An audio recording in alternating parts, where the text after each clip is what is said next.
बिस्मिल्लाहिर्रहमानिर्रहीम, अस्सलाम वालेकुम and good morning. Welcome to सबकी सोच। मैं हूं निम्रा तारिक और मैं हूं हसन लियाकत। कल की तरह आज भी मौसम बहुत ही ज़्यादा खुशगवार है। पूरे पाकिस्तान में जो मानसून का सिलसिला है वो जारी है। इस्लामाबाद में भी अगर बात की जाए, लाहौर में, कराची में बारिशों की वजह से काफ़ी ज़्यादा ठंडक है।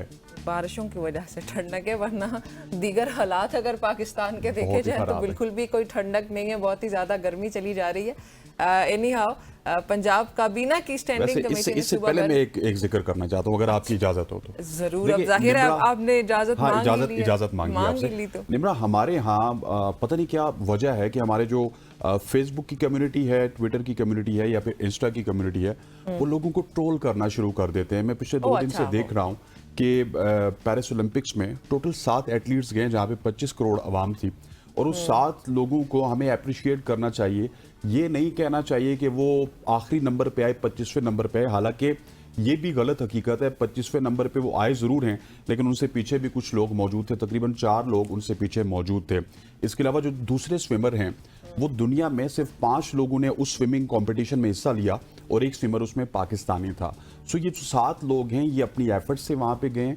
गवर्नमेंट क्या कुछ करती है, स्पोर्ट्स बोर्ड क्या कुछ करता है, ये आपको भी पता है निम्रा, ये मुझे भी पता है, पूरे पाकिस्तान को पता है कि हमारे यहाँ हालात किस तरह के हैं। कोई सपोर्ट नहीं मिलती, लेकिन उसके बावजूद जब हम लोग आते हैं तो हम इस तरह की ट्रोलिंग करते हैं, इस तरह के मामलात करते हैं कि जिस तरह पता नहीं हमने इनके ऊपर बड़ा एहसान करके इनको पेरिस ओलंपिक्स में भेजा। मैं नाम लेके कहना चाहूँगा, जितने भी हमारे दोस्त हैं जो इस वक्त पेरिस ओलंपिक्स में मौजूद हैं, अरशद नदीम, फाइका रियाज, अहमद दुरानी, जहां आरा, कशमाला तारिक, गुलाम जोसेफ और गुलाम मुस्तफ़ा, ये हमारे हीरो हैं। हमने इनको सपोर्ट करना है, चाहिए कोई तमगा लें ना लें। तमगा तो लेते हैं, तो अरशद नदीम को हमने सर पे उठा लिया था।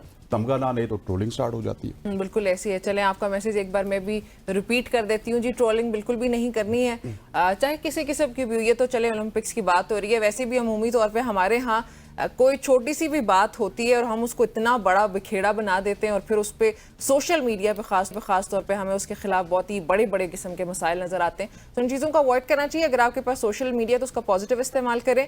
कोई अच्छी बात कर सकते हैं ज़रूर करें, किसी की इस्लाह की बात कर सकते हैं तो करें, लेकिन उसके अलावा नेगेटिविटी फैलाने की या किसी का मजाक उड़ाने की तो बिल्कुल भी ज़रूरत नहीं है। खैर, आगे बढ़ते, पंजाब काबीना भी बहुत कुछ कर रही है, और पंजाब काबीना ने अब की बारी ये किया कि पंजाब काबीना की स्टैंडिंग कमेटी जो है उसे सुबह भर में कूड़ा टैक्स लगाने की मंजूरी दे दी है। यही टैक्स रह गया था, कूड़ा टैक्स लग गया। दही इलाकों में घरों पर, दही इलाकों में जो घर हैं उसके लिए 200 से 400 रुपए, जबकि दही दुकानों और कारोबार पर 300 से 1000 रुपए तक टैक्स होगा। The tongue again it twists. खैर, जबकि शहरों में जो घर है उन पर 300 रुपए से 5000, जबकि दुकानों और कारोबार पर 500 रुपए से 3000 रुपए तक माहाना कूड़ा टैक्स आयद कर दिया गया। हुकूमत का यह कहना है कि यह मंसूबा सुथरा पंजाब मुहिम का हिस्सा है, और ये टैक्स नहीं बल्कि एक मामूली फीस है जिसका फायदा आवाम को ही होगा। मगर नाज़रीन, यहाँ पे सवाल ये है कि इससे पहले भी आवाम से जो टैक्सेस वसूल किए जा रहे थे या किए जाते रहे, उनके बदले आवाम को मिलने वाली सहूलियात का तनासुब क्या है, क्या कितनी सहूलियात मिल चुके हैं अभी तक। ताहाल ये भी वाज़ेह नहीं कि ये टैक्स कैसे इकट्ठा किया जाएगा और कौन इकट्ठा करेगा। और जो कमर्शियल तक एंड पे फॉर एग्जांपल 3000 तक ये टैक्स पहुंच चुका है, 3000 रुपए तक भी। बिल्कुल, ये बड़ी तशवीशनाक सूरत हाल है। जिस तरह निम्रा ने ये जिक्र किया कि टैक्सेस तो हम बहुत सारे पे करते हैं, जिसमें सेल टैक्स है, इनकम टैक्स है, क्या हमें उसके मैंने अभी अपनी बैंक अकाउंट खोली, कोई पता नहीं 500 किस्म का मेरा टैक्स लगा हुआ है। मैंने कहा भाईजान क्या हम उसके रिवार्ड में हमें क्या कुछ दे रही है गवर्नमेंट, ये एक सवाल बनता है। इसके अलावा मैं थोड़ा सा अगर आपको बैकग्राउंड बताता चलूँ तो इससे पहले हमने एक देखा था, वेस्ट मैनेजमेंट कंपनी इंट्रोड्यूस करवाई गई थी रावलपिंडी में भी, लाहौर में भी। उस वेस्ट मैनेजमेंट कंपनी का जो ताना बाना है वो पंजाब की उस एलीट से मिलता है जो कि पिछले 30-35 साल से पंजाब में काबिज है, और इवन वो जाके तुर्की में सदर उर्दगान के भी रिश्तेदारों के साथ मिलता है। तो ये जो कूड़ा टैक्स लगाया जाएगा, ये एक तो टैक्स होगा, लेकिन उसके बाद ये जब उठाया जाएगा उसके लिए एक कंपनी बनाई जाएगी, एक वेस्ट मैनेजमेंट कंपनी बनाई जाएगी, और वहां पे भी आप देखेंगे जो आपके हुक्मरान हैं, जो आपका एलीट है, जो ऊपर वाला तबका है, वो हमें फायदा लेता हुआ नजर आएगा। जाहिर करप्शन वहां पे भी शदीद किस्म की शुरू हो जाएगी अवाम के टैक्स के इन पैसों से, जो कि ये कहा जा रहा है कि उन्हीं के ऊपर लगाया जाए। बिल्कुल ऐसे ही। और अब पंजाब से थोड़ा सा आते हैं जेलम की जानिब, और ये मसले हम डिस्कस करते हुए आ रहे हैं। जेलम में एक मजदूर को जुलाई का बिल 18 लाख रुपए मिला, जबकि गुज़श्ता माह का उसका बिल था 56,000 रुपये था। जिसे उसको अदा करना बहुत ही ज़्यादा मुश्किल था, क्योंकि रोज़ाना की उसकी जो आमदनी है वो सिर्फ 1,000 रुपये है। जब वो 1,000 रुपये कमाएगा तो अगर आप पूरा कलेक्टिवली देखें तो वो 30,000 रुपये कमा रहा है और उसका बिजली का बिल 56,000 रुपया आ रहा है। और इस दफ़ा 18 लाख रुपया उसका बिल दिया गया। और अब वापडा ने उसकी एक तो कल हमने कहा था कि वापडा दरख्वास्त नहीं सुनती, यहाँ पे वापडा को थोड़ा सा अप्रिशिएट जरूर करना पड़ेगा कि उन्होंने कम से कम उसकी दरख्वास्त जरूर सुन ली है और उन्होंने ये तस्लीम किया कि हमारे साथ कोई ना कोई क्लैरिकल मिस्टेक होगी। अगर कोई क्लैरिकल मिस्टेक हुई, अगर कोई गलती हुई, लिखने में गलती हुई, तो हम इसको दुरुस्त करेंगे और खुदारा इसको दुरुस्त किया जाए। क्योंकि जो शख्स 1800 बिल नहीं दे पा रहा, उसको आप 18 लाख का बिल भेज के मेरा ख्याल है कि उसकी रात की नींदें आप तबाह कर रहे हैं। ये कोई एक कहानी नहीं है जी, ऐसी लाखों तहकीकात बनती हैं। वापडा ने भी पता नहीं कितनी कितनी तहकीकात करनी है, क्योंकि डेली बेसिस पर हम तो 1-2 स्टोरीज कवर करते हैं ना, वरना तो लाखों की तादाद में ऐसी ही स्टोरीज है, बल्कि करोड़ों की ऐसी हैं। क्योंकि हर दूसरे शख्स का अगर आप बिल खोल कर देखेंगे तो वो बेचारा रो ही रहा है। कोई बंदा ये नहीं कहेगा कि मैं जिस हिसाब से बिजली इस्तेमाल कर रहा था मेरा बिल उसी हिसाब से आया। हर शख्स के वो जो हम कहा करते हैं एक मुहावरतन के छक्के छूट गए, भाई हर इंसान के छक्के छूटे हुए हैं आजकल। दिन को तारे नजर आ रहे हैं, दिन को तारे सबको ही नजर आ रहे हैं। बिजली अब वो नहीं देख पा रहे, अब वो सिर्फ तारे देखते हैं अवाम। खैर आगे बढ़ते हैं जी। इस्लामाबाद में 5 अगस्त 2024 इनॉग्जिरा को समिट का इनेकाद होने जा रहा है। ये समिट का नाम है जो तालीम और टेक्नोलॉजी के शोबों में एक नए दौर का आगाज़ करेगा। और वफाकी वजारत तालीम और पेशा वराना तरबियत के ज़ेर सरपरस्ती ये समिट जो है वो मुख्तलिफ माहिरीन, इसमें स्टूडेंट्स और टीचर्स वगैरह शामिल होंगे, जहाँ पे वो अपने ख्यालात का इजहार करेंगे। इनोवेशंस के बारे में कोई बात होगी, टेक्नोलॉजी की बातचीत होगी और हर डिफरेंट सेक्टर से लोग इसमें आ रहे हैं, खासतौर पर एजुकेशन के डिफरेंट सेक्टर से वो बातचीत करेंगे। और समिट के दौरान मुख्तलिफ वर्कशॉप और सेमिनार्स का इनेकाद भी किया जाएगा।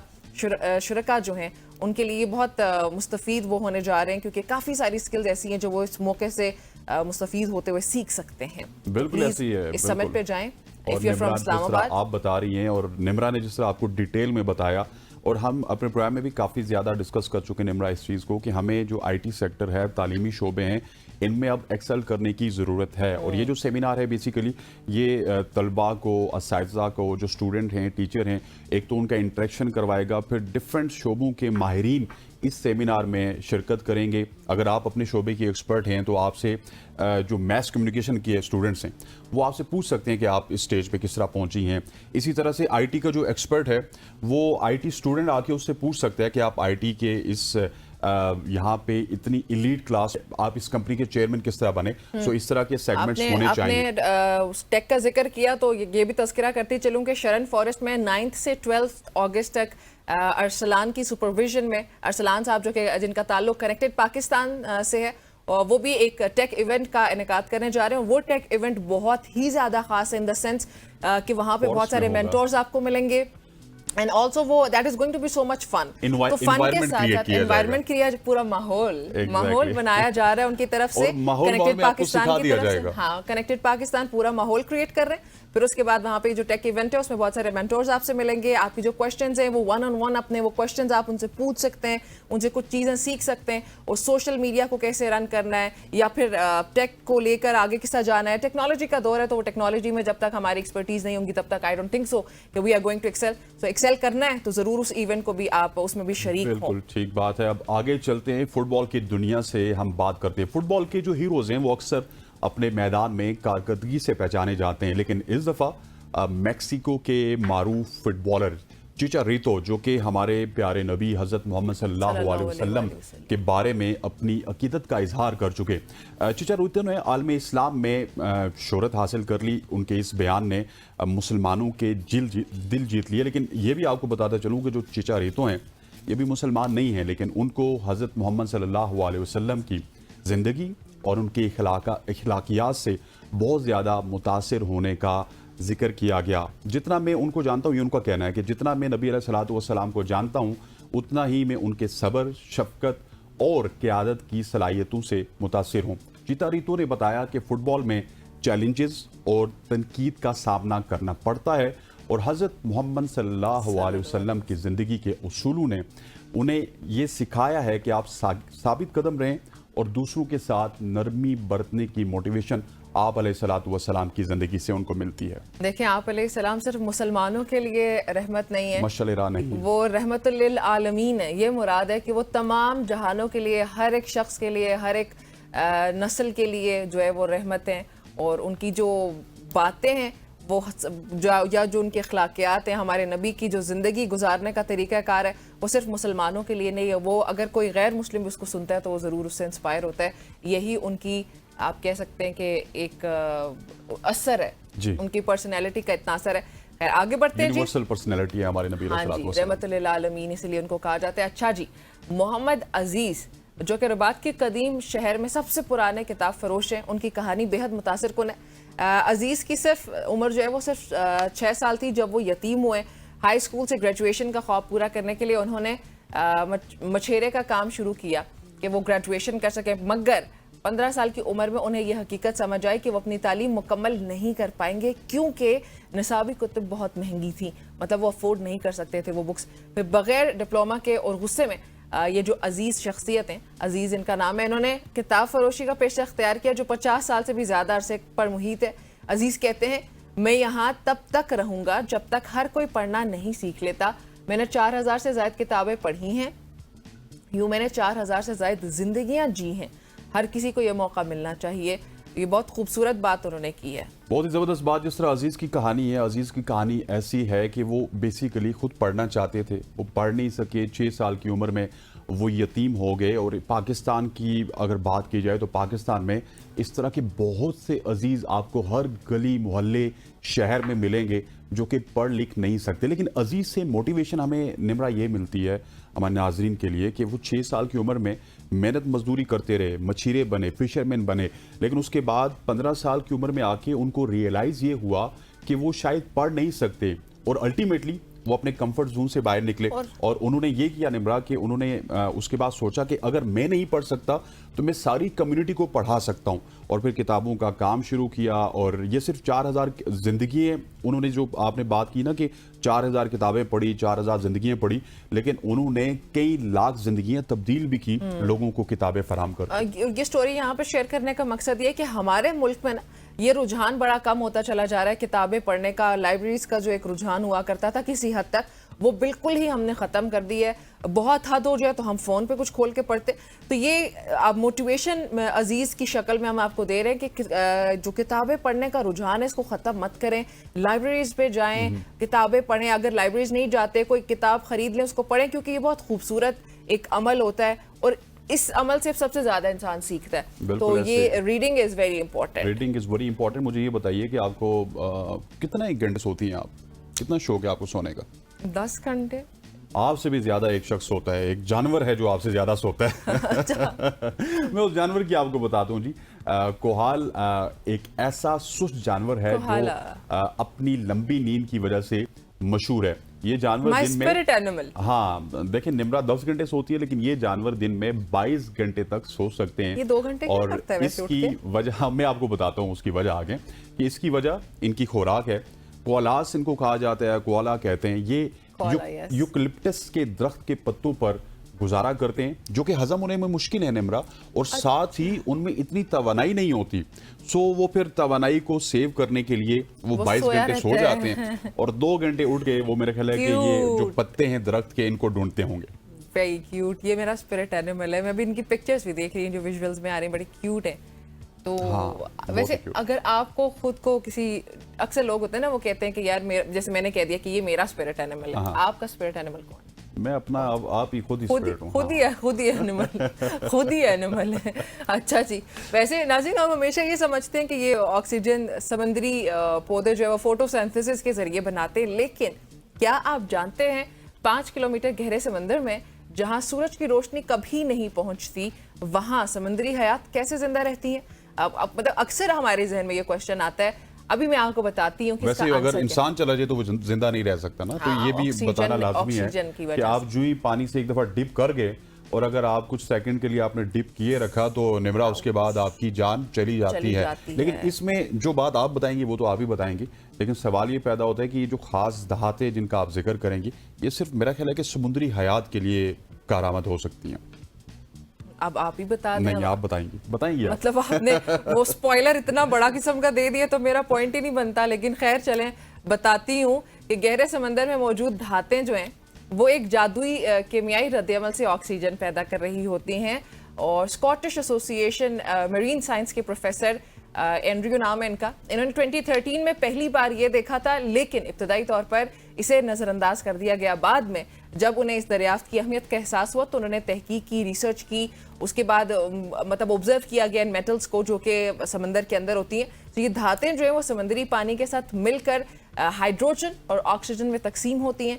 ये धातें जैसे लिथियम हो गई, कोबाल्ट हो गई, उसके अलावा इसमें बैटरीज वगैरह भी बनाने में इस्तेमाल करते हैं हम लोग इनको। कानकनी की कंपनीज धातें निकालती हैं और फिर इनको इस्तेमाल करती हैं, बल्कि इनको इस्तेमाल करने की काफ़ी एक बड़ी हद तक कोशिश भी हो रही है कि इनका जो इस्तेमाल है उसको बढ़ाया जाए। लेकिन साइंटिस्ट जो है उनको ये खदशा भी है कि इससे ऑक्सीजन पैदा करने का कुदरती अमल भी मुतासर हो सकता है और समंदरी हयात को नुकसान पहुंच सकता है। नेचर जियोसाइंस के जरीदे में शाया होने वाली इस तहकीक ने गहरे समंदर में कानकनी के मंसूबों के खतरात को भी उजागर किया। इंसान एक तो हर जगह पहुंच जाता है, मतलब समंदर वाली जगह में उनको तो जीने दो, उधर भी पहुंच गए हो आप लोग। अगर आप पहुंचोगे तो ऑब्वियसली फिर वहां पे मसाइल होंगे जिसका खुद इंसान को खदशा भी होता है, उसके बारे में बात भी होती है, रिसर्च भी होती है, लेकिन फिर भी हम करते वही हैं। बिल्कुल ऐसी है जिस तरह निम्रा ने बात की 2013 में एंड्रयू स्विटमैन ने ये सारी चीज़ें जो निम्रा ने अभी आपको बताई, ये देख के उन्होंने एक दफ़ा नज़रअंदाज भी कर दिया था, लेकिन उसके बाद उनको पता चला कि ये धातें बेसिकली हाइड्रोजन भी बनाती हैं, ऑक्सीजन भी बनाती है। लेकिन एक पॉइंट बड़ा इंपॉर्टेंट है कि हम समुद्र में भी पहुंच चुके हैं और ये जो कोबाल्ट बन रहा है, इसके अलावा बैटरियां बन रही हैं तांबे से। तो अगर ये धातें निकलती रही तो जो समुद्री जिंदगी है उसको बहुत ही ज्यादा खतरात लाक होंगे, marine life will be disturbed. बिल्कुल, बहुत बड़ी बड़ी मछलियां भी हैं जो समुद्र में इस वक्त जिंदा हैं और वो मछलियां भी आप और मेरे लिए ही कोई ना कोई काम कर रही होंगी। खरबों किस्म की स्पीशीज हैं भाई वहां पे समंदरों के अंदर। आप मछलियों को देखें तो कोई करोड़ों किस्म की नस्ल हर एक समंदर में आपको मिलेगी। तो आप इतनी गहराई में अभी जैसे वो एक राज मौजूद होता है वैसे है वो सारा, लेकिन हमारी समझ से बाहर है कि हम इंसान हर जगह पहुंच जाते हैं और कुदरत की पेचीदगियों को नए सिरे से हम लोग चैलेंज करने की कोशिश करते हैं। बिल्कुल ऐसे ही अगली स्टोरी की जानिब चलते हैं और फ़लस्तीन के हवाले से अच्छी खबर है और एक आलमी शोहरत याफ्ता, आप इनको अदाकार भी कह सकते हैं, गुलकारा भी हैं, जेनिफर लोपेज, इनकी जानिब से, जो कि ये फलाई काम भी बहुत ज़्यादा करती हैं, फलाई कारकुन भी हैं। इन्होंने फ़लस्तीनियों की मदद के लिए $4.5 मिलियन की खतीर रकम अतिया करके एक काबिल कदर इंसान दोस्त इकदाम किया। अपनी शानदार परफॉर्मेंसेस के साथ साथ फलाई कामों के लिए मशहूर लोपेज ने यह रकम इन तंजीमों को फराम की जो गजा जाकर इमदाद पहुंचा रही हैं। इस अतिये से इन अफराद और ख़ानदानों को खुराक फराम करने में मदद मिलेगी जो खुराक की कमी का सामना कर रही हैं और इनकी तिबी सहूलियात की भी उनको मदद मिलेगी जो महदूद वसाइल की वजह से मुनासिब देखभाल की कमी का शिकार हैं। लोपेज ने आलमी इंसानी हमदर्दी की कोशिशों के लिए अपने अज़म का इजहार करते हुए कहा कि फ़लस्तीन की सूरत हाल ने मुझे गहरा मुतासिर किया और मैंने महसूस किया कि मुझे इन लोगों की मदद के लिए जो कुछ भी मुमकिन हो करना चाहिए। खाने और तिबी इमदाद फराम करना ज़रूरी है और मुझे उम्मीद है कि यह अतिया कुछ तब्दीली पैदा करेगा। लोपेज की हमदर्दी और बेपनाह सखावत ने उन्हें एक हकीकी हीरो बनाया जो फ़न और इंसानियत दोनों में नुमाया मुकाम पैदा कर चुकी हैं। जेनिफर लोपेज का ये अमल हमें ये सबक देता है कि हकीकी अजमत सिर्फ फ़नी कामयाबियों तक महदूद नहीं होती, बल्कि आपको दूसरों की मदद भी करनी चाहिए, दूसरों की इमदाद भी करनी चाहिए। और स्पेशली जो फ़लस्तीन के लिए उन्होंने किया, ये सिर्फ इंसानियत की खिदमत है और फ़लस्तीनियों की मेरा ख्याल है कि दादरसी होगी। बिल्कुल ऐसे ही है। Jennifer Lopez, that's a very good step. ये सिर्फ she is not the only celebrity या star who has come forward। इसके अलावा भी अगर हम देखें बेला हदीड या फिर बहुत सारे इवन बड़े नाम हमारे सामने आते हैं जिन्होंने हमेशा पैलेस्टाइन को सपोर्ट किया और उसकी वजह से उनको बहुत सारा बैकलैश भी आया, बट इवन देन वो सब वहाँ पे खड़े रहे और पैलेस्टाइन को सपोर्ट करते रहे। अच्छा, अभी इस वक्त हम आपको एक वीडियो दिखाने जा रहे हैं। This video is from Neelam valley. ये वीडियो देखें कि एक जीप जो है वो पानी में गिर चुकी है। ये कोई ऑब्वियसली टूरिस्ट ही हैं और ये घूमने फिरने के दौरान इनकी जीप नीचे गिर गई दरिया में और अब देखा जा सकता है कि अभी जो जीप के अंदर लोग हैं वो जिंदा हैं and they are asking for help, they definitely need help. लेकिन जो बाहर खड़े लोग हैं वो जूम कर करके वीडियो बना रहे हैं, वो आपको दिखा रहे हैं कि वो देखो इसके अंदर लोग स्टक हैं, लेकिन हम इतने बेहिस हो चुके हैं कि हम ऊपर खड़े होकर वीडियोस बना रहे हैं क्योंकि हमने अपने सोशल मीडिया पे पोस्ट करनी है और हमें बहुत सारे शेयर्स मिल जाएंगे क्योंकि ये थोड़ी इमोशनल काइंड ऑफ वीडियो है, तो बड़े आसानी से इस पे व्यूज आएंगे। लेकिन हम इंसान हैं, हमें क्या जरूरत है जब कोई डूब रहा है उसको बचा लेने की, या अगर किसी की जान बचाई जा सकती है, मुमकिन है, एटलीस्ट कोशिश तो की जा सकती थी ना। यहाँ पे 10, 12, 15 कितने लोग खड़े एकदम से आई थिंक इकट्ठे हो जाते हैं, जैसे कोई हादसा होता है तो सैकड़ों की तादाद में लोग बाहर निकल आते हैं। तो जब आप लोग सैकड़ों की तादाद में खड़े होकर वीडियोस बना सकते हैं तो क्या आप लोग इकट्ठे होकर कोई तरीका सोच नहीं सकते थे कि इनकी मदद की जाती? खासा भी होता था कि हमेशा ये मदद के लिए दौड़ते थे और अब वो वीडियोस बनाते हैं, उनको व्यूज चाहिए होते हैं ना, मिलियन होता है। ये वीडियोस बनाने का जो कल्चर है ये कहीं ना कहीं हमारे अपने कल्चर को भी डिस्टर्ब कर रहा है। कल्चर नहीं, हमारी इंसानियत को सबसे बड़ा जो है वो एक धचका लग चुका है कि हम इंसान रहे ही नहीं है, इंसान होने के बावजूद इंसानियत ही नहीं रही हमारे अंदर, तो फिर इंसान कैसे? एक ब्रेक शामिल करते हैं, हमारे साथ ही रहिएगा।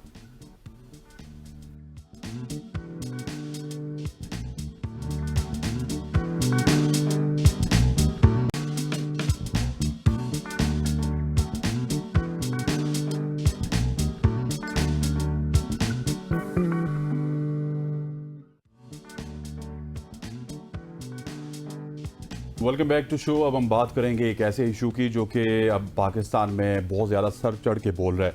लाहौर मियो हॉस्पिटल की अगर बात की जाए तो कैंसर के मरीजों को ज़ायदुल मियाद इंजेक्शन लगने वाले मरीजों की तादाद 7 हो चुकी है। हॉस्पिटल के जो चीफ ऑपरेटिंग ऑफिसर हैं प्रोफेसर फैसल मसूद, उनका कहना है कि वाकया 3 स्टोर कीपर्स एक फार्मासिस्ट की गफलत से पेश आया है।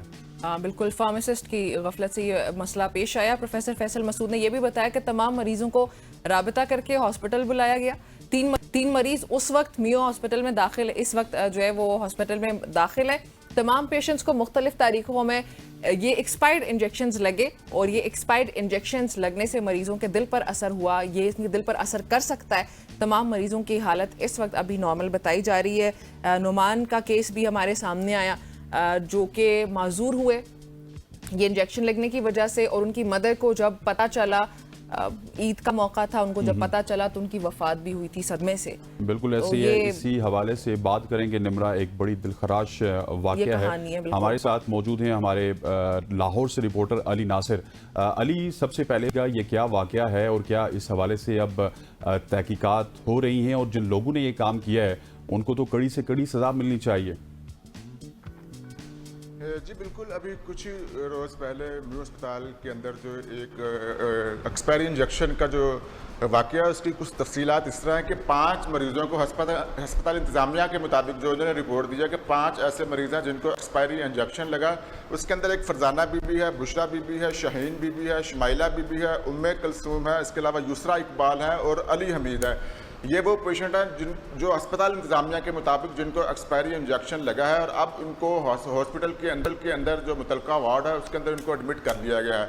अस्पताल इंतज़ामिया का यही कहना है कि ये जो मरीज़ हैं ये ख़तरे से बाहर है और इनको किसी किस्म का कोई ख़तरा नहीं, इनका इलाज हर तरह प्रॉपर तरीके से हो रहा है और बड़े इनको प्रोटोकॉल दिया जा रहा है। दूसरी जानिब आज से कोई 6-7 माह पहले 2 पेशेंट, एक नुमान पेशेंट है जिसको एक्सपायरी इंजेक्शन लगा और इसके साथ साथ एक ये नुमान का ताल्लुक लाहौर से है, एक सियालकोट का मरीज़ है, उसकी उम्र 26 साल है और उसको भी यही एक्सपायरी इंजेक्शन लगा है। ज़रा ये बताते हैं कि ये दोनों एक्सपायरी इंजेक्शन लगने से ही माजूर हुए हैं, जबकि अस्पताल इंतज़ामिया से हमारी बात हुई इसी मरीज़ों को सामने रखते हुए तो उनका ये कहना था कि नुमान को हम ट्रीटमेंट कर रहे हैं, अच्छे तरीके से इलाज जारी है, पूरा उनको जो भी ट्रीटमेंट देने वाला हम किसी किस्म की भी कोई गफलत नहीं बरत रहे।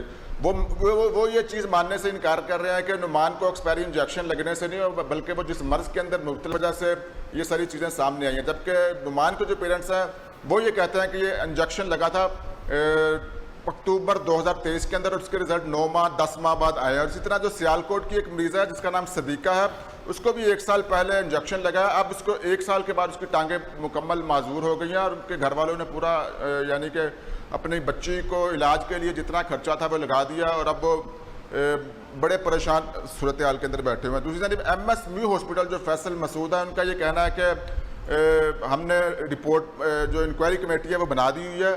इंक्वायरी कमेटी के अंदर 2 बंदों को सिर्फ मुअत्तल किया गया है। एक स्टोर कीपर है शहजाद और दूसरे स्टोर कीपर हैं सरफराज, इन दो को मुअत्तल किया गया। और साथ साथ इंक्वायरी रिपोर्ट के अंदर यह भी कहा गया कि मजीद हम फर्दर इंफॉर्मेशन हासिल करेंगे और जहाँ तक हो सके हम सख्त से सख्त कानूनी कार्रवाई करेंगे। बहरहाल ये म्यू अस्पताल की सूरत हाल है। अब तर्जमान जो उनसे है वो ये चीज़ मानने से इनकार कर रहे हैं कि जो ये 2 पेशेंट हैं ये एक्सपायरी इंजेक्शन लगने से माजूर नहीं हो। जो 5 पेशेंट हैं जिनके नाम मैंने पहले भी बताया, जिस तरह फरहाना बीबी, बुशरा बीबी, शहीन बीबी, शुमाइला बीबी, उम्मे कलसूम, अली हमीर, ये तो हॉस्पिटल के अंदर एडमिट है और इनके बारे में अस्पताल जी कह रहा है कि इनको एक्सपायरी इंजेक्शन लगा था, लेकिन अब ये खतरे से बाहर है, किसी किस्म की कोई परेशानी वाली बात नहीं है और जहां तक हो सके अस्पताल इनके साथ ताउन कर रहा है और नुमान का भी ट्रीटमेंट न्यू हॉस्पिटल के अंदर ही जारी है। ये सारी सूरत हाल है इस वक्त। ठीक है अली, आप हमारे साथ ही मौजूद हैं इस वक्त। नोमान के वालिद साहब भी हमारे साथ मौजूद हैं। अस्सलाम वालेकुम जावेद साहब। वालेकुम सलाम। जावेद साहब बताइएगा इस वक्त क्या सूरत हाल है, क्या हालात हैं और कैसी है तबीयत अब नोमान की? नोमान जी अभी मेडिसिन खा के सोया हुआ है, तो अभी मैं अगर दिखा सकता हूँ, लेकिन इस इंजेक्शन की वजह से हमारा पूरा घर मफलूज हो गया है। और आपकी कोई दाद रसी हुई है, ये भी बताइएगा हमें, किसी ने कोई आपकी पूछ परतीत की हो इससे इतने बड़े आंदोलनाक वाकये के बाद? नहीं जी, कुछ नहीं हुआ, लेकिन इन्होंने कहा कि बैतुल माल से टीके मिलेंगे। बैतुल माल से अभी तक हमें टीके 12 मिले हैं। वो टीके 12 यानी कि 42 मिलने थे, उसके बाद उन्होंने कोई टीके नहीं दिए। लेकिन ये देखिए मेरा बेटा सोया हुआ है, मैं आपको दिखा सकता हूँ। जी दिखा दो। ये देखिए, एक मिनट मैं आपको दिखा सकता हूँ जी। देखिए मेरा बेटा सोया हुआ, ये नफी लगी हुई नाली। अच्छा, लगी हुई साफ की। ये देखिए। ओहो, ये ठीक हो गया सर, ठीक हो गया। ये तो बड़ी तशवीशनाक सूरत हाल है। अली, आपकी तरफ जब तक आएंगे, जब तक आप हमें बताइएगा कि सीएम साहिबा क्या कर रही हैं। हम देखते हैं कि कभी वो कूड़ा टैक्स लगा रही हैं, कभी वो फोटो सेशन करवा रही हैं पुलिस के साथ जाके, कभी वो मरी में मौजूद होती हैं हर वीकेंड पे। वो इस हवाले से क्या कुछ कर रही हैं? मतलब ये तो एक बड़ा तशवीशनाक वाकया है। जी, ये मेरा बेटा सोया हुआ है, लेकिन उन्होंने कहा बेटा, उसने कहा पापा मुझे अभी जगाना नहीं आपने, तो वो मेडिसिन खा के सोया हुआ है। मैं इसलिए कहा था आपको कि वो 12 बजे के बाद मेरा अगर इंटरव्यू लेते हैं। जी हुजूर। अली आपकी तरफ आते हैं। जी अली, आप बताइएगा कि क्या कर रही हैं सीएम साहिबा इस मामले को लेकर? उन्होंने कोई नोटिस लिया, कोई इस इशू को टेकअप किया? जी बिल्कुल, ये जब खबर मीडिया को नुमान के हवाले से, तो उसके बाद ये अस्पताल एक्शन है। उनका ये कहना है कि हम क्या अली, आपकी आवाज में कुछ डिस्टॉर्शन है। हम जरा जावेद साहब की जानिब जाएंगे। जावेद साहब, अब क्या कह रहे हैं डॉक्टर नुमान की? अगर सेहत की बात की जाए तो क्या ये उससे प्रॉपरली वापस ठीक हो सकते हैं जिस तरह ये पहले थे, या फिर अब इनके साथ इसी तरह के मामलात रहेंगे जिस तरह के अब हैं?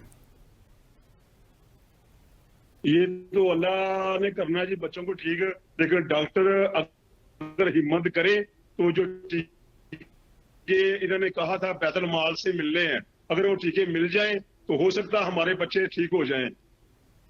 अच्छा, और ये बताइएगा कि किसी ने आपसे रब्ता किया, क्योंकि ये सोशल मीडिया पे बहुत ज़्यादा चीज़ें वायरल हो रही हैं इस हवाले से, जो ज़ायदुल मियाद इंजेक्शन है इस हवाले से, और आपसे किसी ने गवर्नमेंट लेवल पे रब्ता किया, आपकी दाद रसी की किसी ने?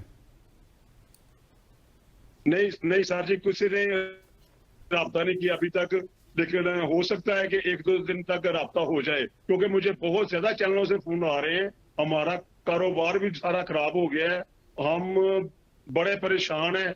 मेरी 2 बेटियां। तो जावेद साहब, जो ये कह रहे हैं, ये जो हॉस्पिटल वाले कह रहे हैं कि ये जो इसकी बीमारी है उसकी वजह से हुआ है। नहीं, बिल्कुल मेरा बेटा ठीक था। अच्छा, ठीक हो गया जावेद साहब, हमारे साथ रहिएगा। ठीक हो गया। अली नासिर, आपकी तरफ आते हैं। मैं पीछे भी आपसे निमरा ने भी यही सवाल किया था कि सीएम साहिबा ने इस हवाले से कोई काम किया है, क्योंकि फोटो सेशन में हमें वो नजर आती हैं हर जगह पे, लेकिन ये तो उनके बिल्कुल पंजाब में हो रहा है, लाहौर में हो रहा है, कैपिटल में हो रहा है, और मियो हॉस्पिटल का ये वाकया है। जी बिल्कुल, सीएम पंजाब ने तो फिलहाल अभी तक किसी किस्म का कोई नोटिस नहीं लिया, क्योंकि इसकी वजह यह है कि म्यू अस्पताल ने जो इंक्वायरी कमेटी बनाई है, अब वो ये कह रहे हैं कि हम इसकी तफ्तीश कर रहे हैं, जैसे ही कोई चीज़ सामने आएगी हम इनके खिलाफ कार्रवाई करेंगे। सीएम पंजाब का और आगे भी डॉक्टर्स के दरमियान जो इस वक्त मसले चल रहे हैं वो हड़ताल के आपके सामने है, क्योंकि डॉक्टर्स को अडहॉक पे रखा हुआ है, वो भी मसाइल आपके सामने है। तो मरियम नवाज जो कि पाकिस्तान की वज़ीर-ए-आला पंजाब, अगर उनको फुर्सत मिले दूसरी तरफ से तो फिर मामला इस तरफ आ सकते हैं। बहरहाल म्यू अस्पताल ने फिलहाल सिर्फ इसकी इंक्वायरी कमेटी बनाई है, और जैसा कि मैंने पहले ही बताया कि 2 अफराद को सिर्फ मुअत्तल किया गया, वो भी स्टोर कीपर। और अली आपने क्या बताया कि जो इंक्वायरी कमेटी, ये इंक्वायरी कमेटी जो बनी है किस पे मुश्तमिल है? जी बिल्कुल, म्यू अस्पताल ने सिर्फ इंक्वायरी कमेटी बनाई है कि किस तरीके से ये एक्सपायरी इंजेक्शन लगे हैं।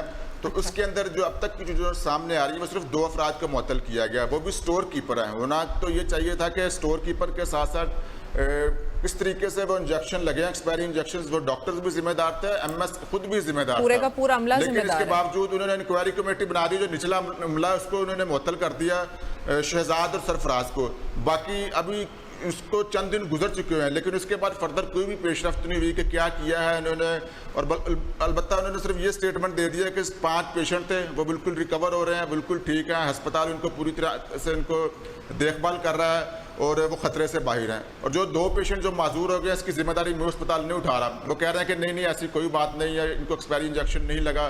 ये सारी चीज़ें जो सीएम सामने आ रही हैं, लेकिन सीएम पंजाब ने किसी किस्म का कोई अभी तक एक्शन नहीं लिया। अच्छा अली, जो बाकी पेशेंट्स हैं उनके बारे में बताएं, अभी वो एडमिटेड भी कुछ पेशेंट्स हैं, उनकी क्या सूरत हाल है, उनकी क्या क्या बीमारियां थी? वैसे कैंसर के ही हैं पेशेंट्स, बट जी बिल्कुल, 5 पेशेंट मैंने आपको बताया था जो कि जिनको अस्पताल इंतजामिया ने कहा कि इनको, उनमें फरजाना बीबी हैं, बुशरा बीबी हैं, शाहीन बीबी हैं, शुमाइला बीबी हैं। इनकी हालत ज्यादा तशवीशनाक तो नहीं है? इनका ताल्लुक लाहौर। जी, इनकी हालत ज्यादा तशवीशनाक तो नहीं है, खुदा न खास्ता?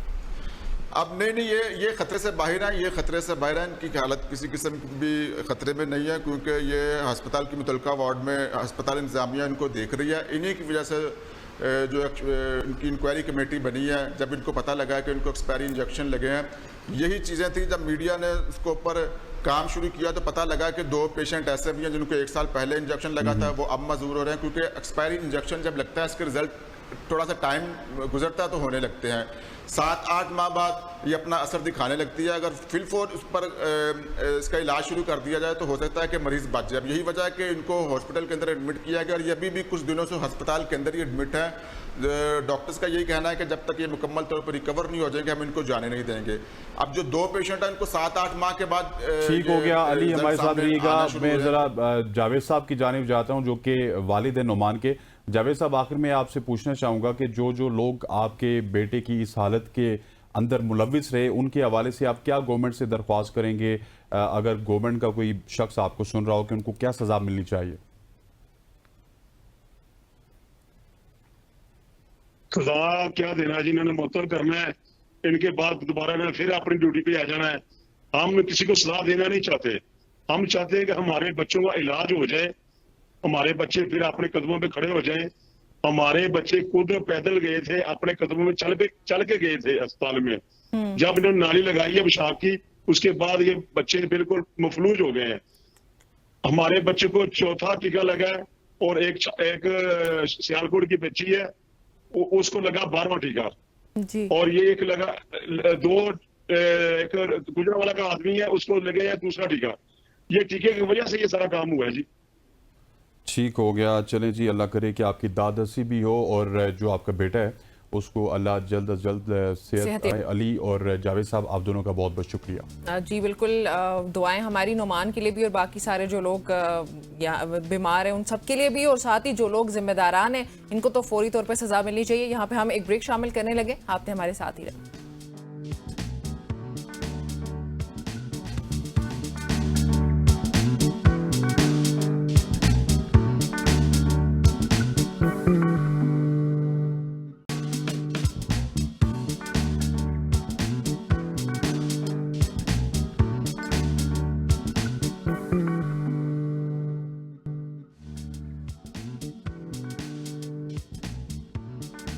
Welcome back to show. अब हम बात करेंगे मुल्क की मईशत की, जो कि बिल्कुल हिचकोले खा रही है।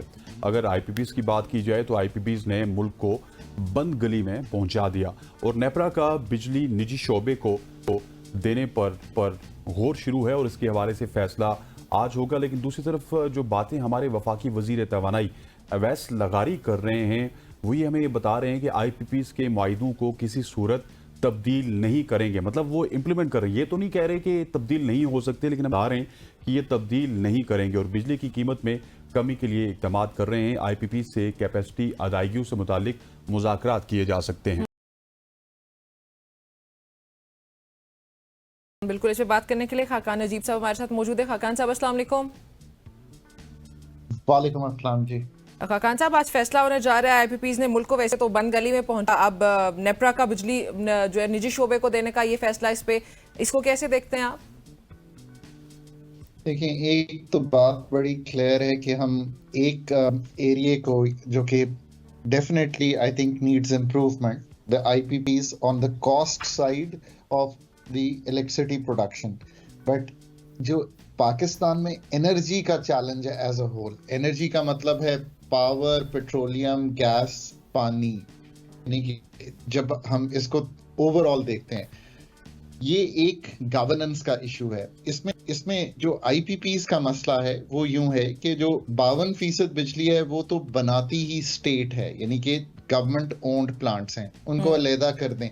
बाकी 48 में से 2002 और 94 की पॉलिसी के हैं कुछ, मेरे ख्याल है 20-25% और कोई 23% के करीब हैं जो चाइनीज आईपीपीज़ हैं, जिनकी ये सारी डिस्कशन हो रही है। और इसमें याद रखिए कि एक तो जो काम होगा, और ये आज की बात नहीं है, मुझे एक बड़े मेजर एंकर ने आज से 1.5 साल पहले इसी पे जब इंटरव्यू किया तो मैंने कहा पाकिस्तान को अपनी डेट को रीप्रोफाइल करना पड़ेगा, यानी कि अगले 10 साल के उनके साथ जो मुआहिदा है पैसे वापस करने का, उसको आपको 15 या 20 साल पे मुहित करना पड़ेगा। तो लेट्स से कि मैंने आपका 10 अरब डॉलर वापस करना है अगले 5 साल में, दैट मीन्स कि मुझे 2 अरब डॉलर हर साल वापस करना है। लेट्स से मैं इसको अगले 10 या 15 साल पे ले जाता हूं, तो मुझे ये जो रिडक्शन होगी, ये आपको सहूलत जो है वो मुयस्सर हो सकती है, इसमें इतना रूम मौजूद है।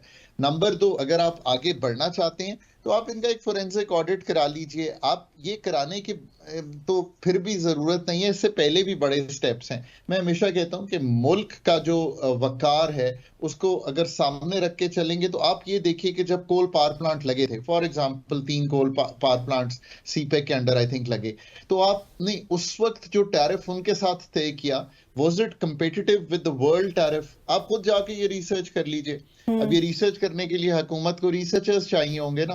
प्रॉब्लम जो है वो ये है कि energy technologists, financial technologists, economists, energy economists, ये सब अगर आप ले आए अपनी मिनिस्ट्री में, जिसका मतलब एक मिनिस्ट्री ऑफ एनर्जी हो, सो मैं बार बार ये कहता हूं कि फंडामेंटल इश्यूज को भी साथ साथ टैकल करना पड़ेगा। आप खाली ले भी आएंगे आईपीपीज़ का थोड़ा सा रिडक्शन, तो लोगों को वो फीलिंग नहीं आएगी कि कि वाकई एनर्जी सेक्टर ठीक हो गया। सो एक तो ये बात है, अगर ये सारा काम आप दूसरा कर लेंगे तो आपको अंदाजा हो जाएगा कि क्या इन कॉन्ट्रैक्ट्स में इश्यूज हैं। अगर हैं तो आप उनसे रिटर्न ऑन इक्विटी पे भी गुफ्तगू कर सकते हैं। तीसरी बात, आप इन पावर प्लांट्स को कोल पे शिफ्ट करें जो लोकल हो। ये भी बात मैं पिछले 2 साल से कर रहा हूं कि आप इन पावर प्लांट्स को इंपोर्टेड पे चलाते हैं 20-24 रुपए, 20 से 24 रुपए के करीब फ्यूल है, यानी कि जो एनर्जी प्राइस है which is the coal that you are importing, उसकी इंपोर्टेड कॉस्ट अलग है। अब ये सारे काम तो आईपीपीज़ के करने के हो गए। Energy sector as a whole, ये याद रखिए, इसका रेगुलेटरी फ्रेमवर्क, इसका पॉलिसी फ्रेमवर्क और ऑपरेशंस, यानी ये तीनों ठीक होने वाले हैं। और क्रक्स ऑफ द इशू ये है कि एक एनर्जी रेगुलेटर बनना है, उसके लिए आपको कोई हेड लाना पड़ेगा। पाकिस्तान में ये चीज़ अवेलेबल नहीं है। आपको अच्छी टेक्नोलॉजिस्ट लाने पड़ेंगे, प्रोफेशनल लाने पड़ेंगे जो एक एनर्जी मार्केट क्रिएट करें। 11 साल से मैं सुन रहा हूँ कि पाकिस्तान में हम एनर्जी मार्केट क्रिएट करने जा रहे हैं, जिसकी आप अभी गुफ्तगू कर रही थी। ठीक 11 साल हो गए हैं मुझे ये सुनते हुए। IMF या चाइना का तो कोई ताल्लुक नहीं है ना, कर ले। टैरिफ का रिफॉर्म होने वाला है, कर लें। सब्सिडी को टारगेट करना है, कर लें। ट्यूबवेल्स बलोचिस्तान के मैं पिछले 8 साल से सुन रहा हूं कि सोलर पे जा रहे हैं, 8 साल से, कर लें। कहने का मकसद ये है कि ये सारे काम हमारे करने के हैं। ये सिर्फ इम्प्लीमेंटेशन का इशू नहीं है, इससे बहुत बड़ा इशू है, एक डिजाइन फ्रेमवर्क है, इसका एक तंजीम नौ होना है एनर्जी सेक्टर का। हमने मतलब गैस वापस लेनी है आपके घर से, मतलब ऑनेस्टली आप ले लें। क्यों? क्योंकि सारा पाकिस्तान का हर पॉलिसी मेकर ये कहता है कि देखें ना जी, गैस की हम देते हैं घरों में और बिजली की खपत 25-28 हजार समर में, और अनयूजुअल है जी कि 10,000 मेगावाट ड्रॉप कर जाती है विंटर्स में। अनयूजुअल नहीं है। जब मैं पेरिस या ऑस्ट्रेलिया में रहता था और काम करता हूं वहां पे अब भी, तो मैं अपनी बिजली से अपनी हीटिंग करता हूं, खाना भी अपनी बिजली से बनाता हूं। आप इस दिसंबर में ये कर लें कि मैम के घर से विड्रॉ कर लें गैस और उन्हें कहें कि बिजली का गीजर चलाएंगी, आप बिजली पे खाना बनाएंगी, जो 10,000 मेगावाट की आपकी डिमांड है वो 15,000 पे चली जाएगी। So all in all there is a multi prong strategy. जिस तरह आप बात कर रहे हैं, मुझे लग रहा है कि जिस तरह सारी पॉलिसीज तो बनी है लेकिन प्रैक्टिकल चीजें करने की जरूरत है। लेकिन मुझे ये बताइएगा, आम फहम लोग जो इस वक्त आपको देख रहे हैं, हमारे यहाँ ये मुतालबा देखने को मिलता है, स्पेशली जमात इस्लामी की इस वक्त धरने में मौजूद है कि IPPs को खत्म किया जाए। क्या प्रैक्टिकली हम IPPs को खत्म कर सकते हैं, और अगर खत्म कर देते हैं तो हमारे प्रॉब्लम्स का यही सोल्यूशन है? एक तो यह कि IPPs को खत्म कर देंगे तो बिजली बंद हो जाएगी आपके घर में, तो जो लोड शेडिंग थी जिस तरह की वो आ जाएगी। IPPs से अलावा इंक्लूडिंग IPPs बहुत से काम हैं जो मैंने आपके सामने रखे हैं। इससे जो कॉस्ट है वो नीचे लाई जा सकती है। इमीडिएट में भी कुछ कॉस्ट के मेजर्स हैं। 3 रुपए 28 पैसे हम आपके बिल में एक डेट सर्विस सरचार्ज भेजते हैं, हुकूमत उस पर गौर कर सकती है। 20 से 25% टैक्सेशन है, उस पर गौर किया जा सकता है। ये तो इमीडिएट मेजर्स हैं जो मौखर करके आप रिलीफ दे सकते हैं। किसी भी इस वक्त पॉलिटिकल पार्टी का 25 करोड़ अवाम का अफोर्डेबिलिटी पे आवाज रेज करना जायज है, बिकॉज बदतदरीज एनर्जी सेक्टर को संभालना मुमकिन नहीं हुआ पाकिस्तान की कोई भी पॉलिसी मेकर्स जो गवर्नमेंट में रहे हैं। मैं आसान मिसाल देता हूं आपको। 100 अरब रुपए का सर्कुलर डेट जनरल मुशर्रफ छोड़ के गए थे। ये 500 हुआ जब PPP की गवर्नमेंट ने छोड़ा, 1100 हुआ जो PMLN ने छोड़ा, 2200 के 2100 हो गया जब PTI ने छोड़ा, आज 2400 अरब है। अब आप इसी से अंदाजा लगा लीजिए ना कि we have not been able to solve this. Gas का एक अलहदा है। कहने का मकसद यह है कि जब मेजर तंजीमें नौ नहीं करेंगे तो मुझे 2 साल बाद इंटरव्यू कर लीजिएगा, यहीं पे खड़े होंगे। उसके लिए प्रॉब्लम डिस्कोस में भी कॉम्पिटेंस का है। वो बेचारे इंजीनियर्स हैं, मैनेजमेंट करना तो एक बड़ी फर्क बात है। मैं बार बार कहता हूं बोर्ड तब्दील करने से मसला हल नहीं होगा, ये मैं आज भी कहता हूं। प्रॉब्लम इज कि आपको मैनेजर्स लाने पड़ेंगे वहां पे, बिकॉज ये एक मैनेजरियल इशू है और वो मैनेजर्स ही आके उसके ऑपरेशंस को ठीक करेंगे, उनके साथ टारगेट तय करें। बोर्ड अगर 3 महीने में एक दफा मिल भी लेगा तो उससे क्या फायदा होगा? और बोर्ड का ना कोई स्टेक होता है, क्योंकि जो बोर्ड मेंबर्स हैं उनका टका नहीं लगा होता लेस्को में या पेस्को में। सो वो दे डोंट स्वेट, और उनको ये घबराहट अलहदा होती है कि कोई डिसीजन ले लेंगे तो बाद में लॉ एनफोर्समेंट एजेंसीज हमें पूछती रहेंगी। ये एक फ्रेमवर्क है। अच्छी बात ये है व्यूअर्स के लिए कि ये सबका अदराक जो स्मार्ट पॉलिसी मेकर्स मुल्क में उनको बहुत क्लियरली है। सो अगर हम आज तय कर लें कि we are going to go solve these issues, तो मतलब I don't want to lie to the people of Pakistan, but it will take me at least 3 to 4 years कि ये इश्यूज के मेस से पाकिस्तान को निकाल दिया जाए, कीमतों के बढ़ने की शरह को संभाल लिया जाए, एफिशिएंसी बढ़ा दी जाए। वो भी शायद खाकान साहब जब अगर नेक नियति से काम करना शुरू कर दिया जाए तो। ऑफ कोर्स, ये तो देखें ना, अगर पाथ ये है जो आज हमने एक्सप्लेन किया है, एक एनर्जी रेगुलेटर बनना है, एनर्जी मिनिस्ट्री बननी है, डिस्कोस में कॉम्पिटेंस आनी है, जेनकोस में कॉम्पिटेंस आनी है, प्राइवेटाइजेशन तो साथ साथ चलेगी ही। उसकी मतलब स्टोरी में 25 साल से हमारे डिस्कोस में से 2 मेन डिस्कोस प्राइवेटाइजेशन की लिस्ट पे है, 25 साल से। कोई किसी को पूछे तो कि प्राइवेटाइजेशन वालों ने क्या किया फिर उसका। सो कहने का मकसद यह है कि ये चीजें multi pronged strategy with a policy reform leader at the ministry of energy जो चारों को देख रहा हो, जिनको मैंने जिक्र किया, petroleum, gas, water and electricity. फिर ये इंशाल्लाह 3 से 5 साल में कौम बिल्कुल कंफर्टेबल रहे, इसको ठीक कर देंगे। और ये चीजें वहां आ गई हैं जहां we have kind of been forced to do it. एक दिन ऐसा आएगा कि हम इतनी ही स्ट्रॉन्ग रिस्पॉन्स देंगे, जिसकी मैं गुजारिश कर रहा हूँ शॉर्ट टर्म में भी और मीडियम टर्म में भी। I don't want to go into long term. कई प्रोजेक्ट्स हो सकता है इस वक्त स्लो करने पड़े बिकॉज पैसे नहीं है वो करने के। ठीक हो गया। अच्छा खाकान साहब, मुझे ये बताइएगा कि कल गवर्नर स्टेट बैंक की जानिब से एक बयान आया जिसमें शरह सूद को 1% कम किया गया। प्रेस कॉन्फ्रेंस उन्होंने की थी और उसमें शरह सूद को 1% कम किया गया। इससे भी कुछ फर्क पड़ेगा? और जो इम्प्लीमेंटेशंस की आप बात कर रहे हैं सर, ये इम्प्लीमेंटेशन जब अल्टीमेटली होंगी तो बर्डन तो आवाम पे आपको आता हुआ नजर आएगा ना? देखिए, गुजारिश इस तरह से कि मेरी राय में तो जो रूम टू कट है वो ज्यादा था 1% से जो कल काटा है।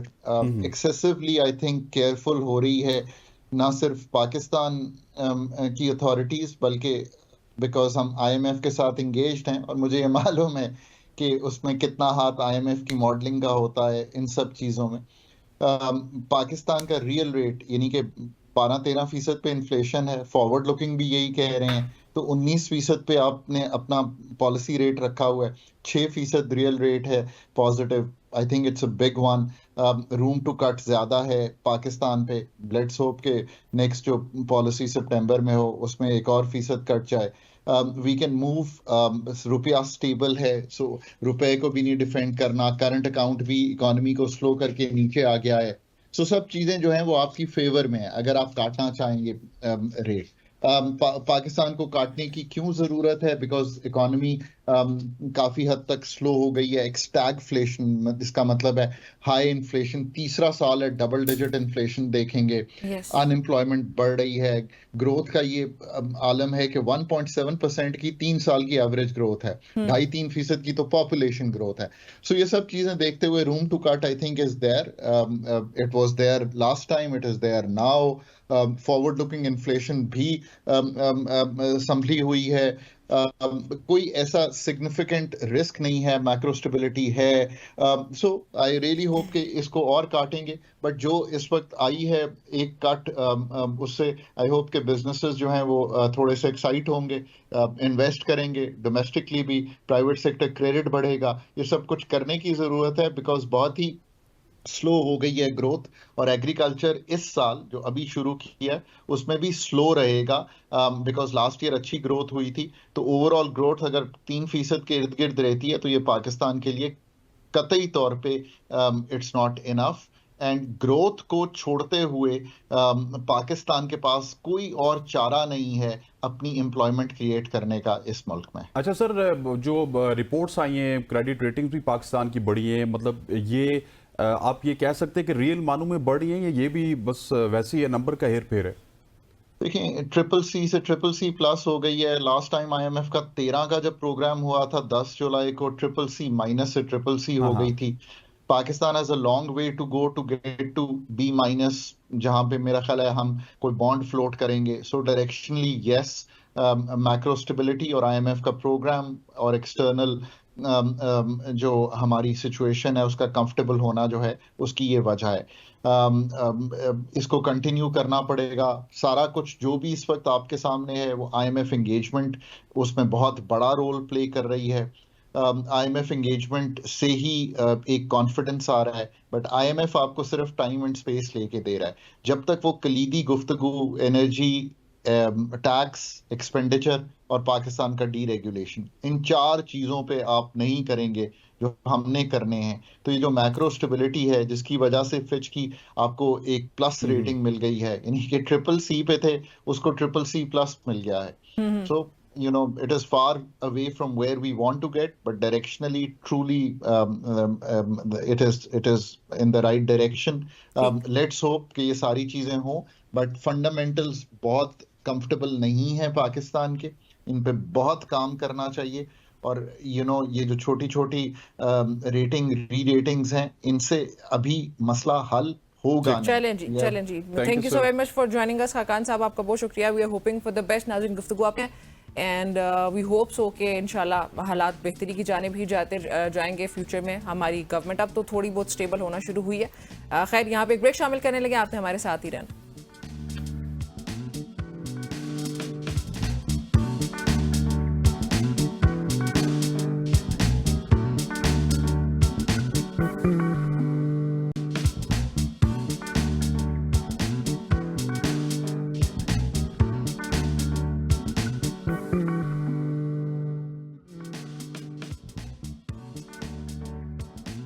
वेलकम बैक टू शो ख़वातीन हज़रात। इस सेगमेंट में हम आपको मिलवाएंगे जाम शोरों से ताल्लुक़ रखने वाले दीपक लाल से, जिन्होंने पाकिस्तान का सबसे मुश्किल इम्तिहान CSS पास किया और अब वो असिस्टेंट कमिश्नर इनलैंड रेवेन्यू में खिदमात सर अंजाम दे रहे हैं। दीपक, सबसे पहले आपको खुशामदीद कहते हैं। Thank you very much for joining us. Pakistan का एक मुश्किल इम्तिहान है जो कि आपने पास किया है। सबसे पहले तो आपको मुबारकबाद हो। Thank you so much. It's a pleasure and honor to be here, and thank you so much Deepak, for कैसा सफर रहा आपका? me and appreciating my efforts. You are welcome. You're welcome. कैसा सफर रहा आपका, प्लीज बताइएगा। एक स्टूडेंट से AC तक का सफर ये जो है। Actually ये बड़ा लंबा सफर था, तवील सफर था। इसमें कुछ मुश्किलात भी दरपेश आई, क्योंकि जैसे आपने कहा, it's one of the toughest exams in the Pakistan, जो कि बड़ा कंपेटिटिव होता है। तो जब मैं यूनिवर्सिटी में था, आई डिसाइडेड कि मैंने ये करना है। I have to do something different, कुछ मुख्तलिफ करना है जिससे आप अपने लिए कुछ कर सको, फैमिली के लिए, सोसाइटी के लिए, and then as a country. तो ये मुश्किल सफ़र था जिसमें पेरेंट्स ने सपोर्ट किया, चाहे अम्मी की साइड हो, अबू की साइड हो, कुछ दोस्तों ने, टीचर्स की भी सपोर्ट थी। तो अच्छी जर्नी रही, काफ़ी कुछ सीखा, काफ़ी कुछ समझा, एंड अल्लाह का शुक्र है, नाउ आई एम हियर। ठीक दीपक, आपका ताल्लुक क्योंकि हिंदू कम्युनिटी से है और आपकी पूरी कम्युनिटी के लिए ये एक बड़ा खुशाइन दिन है कि आज उन्हीं की कम्युनिटी में से एक उनका फर्जंद असिस्टेंट कमिश्नर इनलैंड रेवेन्यू है। कम्युनिटी भी काफ़ी ज़्यादा आपकी खुश होगी और ये उनके लिए भी एक फ़ख्र का मुकाम होगा कि जहाँ पे आप पहुँचे हैं वहाँ पे बहुत कम लोग पहुँचते हैं। जी, ये बिल्कुल हमारे लिए एक ऑनर की बात है, क्योंकि जाम शोरों में I am the first one. मैं पहला हूँ जिसने CSS का इम्तिहान माइनॉरिटी से क्वालिफाई किया है। तो मेरी पूरी कम्युनिटी एंड जाम शोरों के लोग इटसेल्फ बड़े खुश हुए, उन्होंने बड़ा कॉन्ग्रेचुलेट किया, उन्होंने इसको अपनी विक्ट्री समझी और अपनी अचीवमेंट समझी, और वो चाहते हैं कि मजीद लोग भी आएँ। और मेरा भी यही मकसद था कि मैं करूँ और भी लोग इंस्पायर हों, स्पेशली माइनॉरिटी से, जो कि बहुत ही क्वालिफाइड, कम्पेटिटिव और कॉम्पिटेंट लोग हैं, बट इस तरफ थोड़ा उनका रुझान कम है, जो कि आई होप कि अब बढ़ेगा और कुछ बढ़ता हुआ नजर आ रहा है। अच्छा दीपक, वैसे ये कहा जाता है कि CSS अंग्रेजी का इम्तिहान है, ये बात किस हद तक दुरुस्त है? जी, अंग्रेजी का ही इम्तिहान है, क्योंकि आपके सारे एग्जाम्स अंग्रेजी में होते हैं, अनलेस आपने कोई रीजनल लैंग्वेज चूज की हो, जो कि एक ही सब्जेक्ट होता है, वो भी बड़े चंद लोग ही रखते हैं। तो अंग्रेजी में महारत होना बहुत ही ज़रूरी है, बट इसमें अगर हम देखें तो हर बैकग्राउंड के लोग पास कर जाते हैं। बस मेहनत, पैशन होना चाहिए, आप में कुछ करने की चाह होनी चाहिए। ये भी बाकी एग्जाम्स की तरह बिल्कुल क्वालिफाई करना पॉसिबल है। तो मैं भी आपके सामने हूँ, तो कोई भी चाहे पसमंदा इलाके से हो या कोई डेवलप्ड सिटी से हो, आई थिंक सबके पास चांस है कि ये कर सकता है, बस मेहनत ज़्यादा करनी पड़ेगी। आपने बिल्कुल खूब कहा कि कोई भी पसमानदा इलाके से हो। मैं थोड़ा सा एडिशन करना चाहूँगा कि कोई किसी भी कम्युनिटी से हो, दीपक, अगर वो आपकी तरह मेहनत करेगा तो ज़रूर मुकाम पाएगा। मसला ये है कि हम मेहनत करते नहीं हैं और फिर अपने कसूर हम किसी और के ऊपर डालते हुए नजर आते हैं एज ए नेशन। ऐसा ही है ना?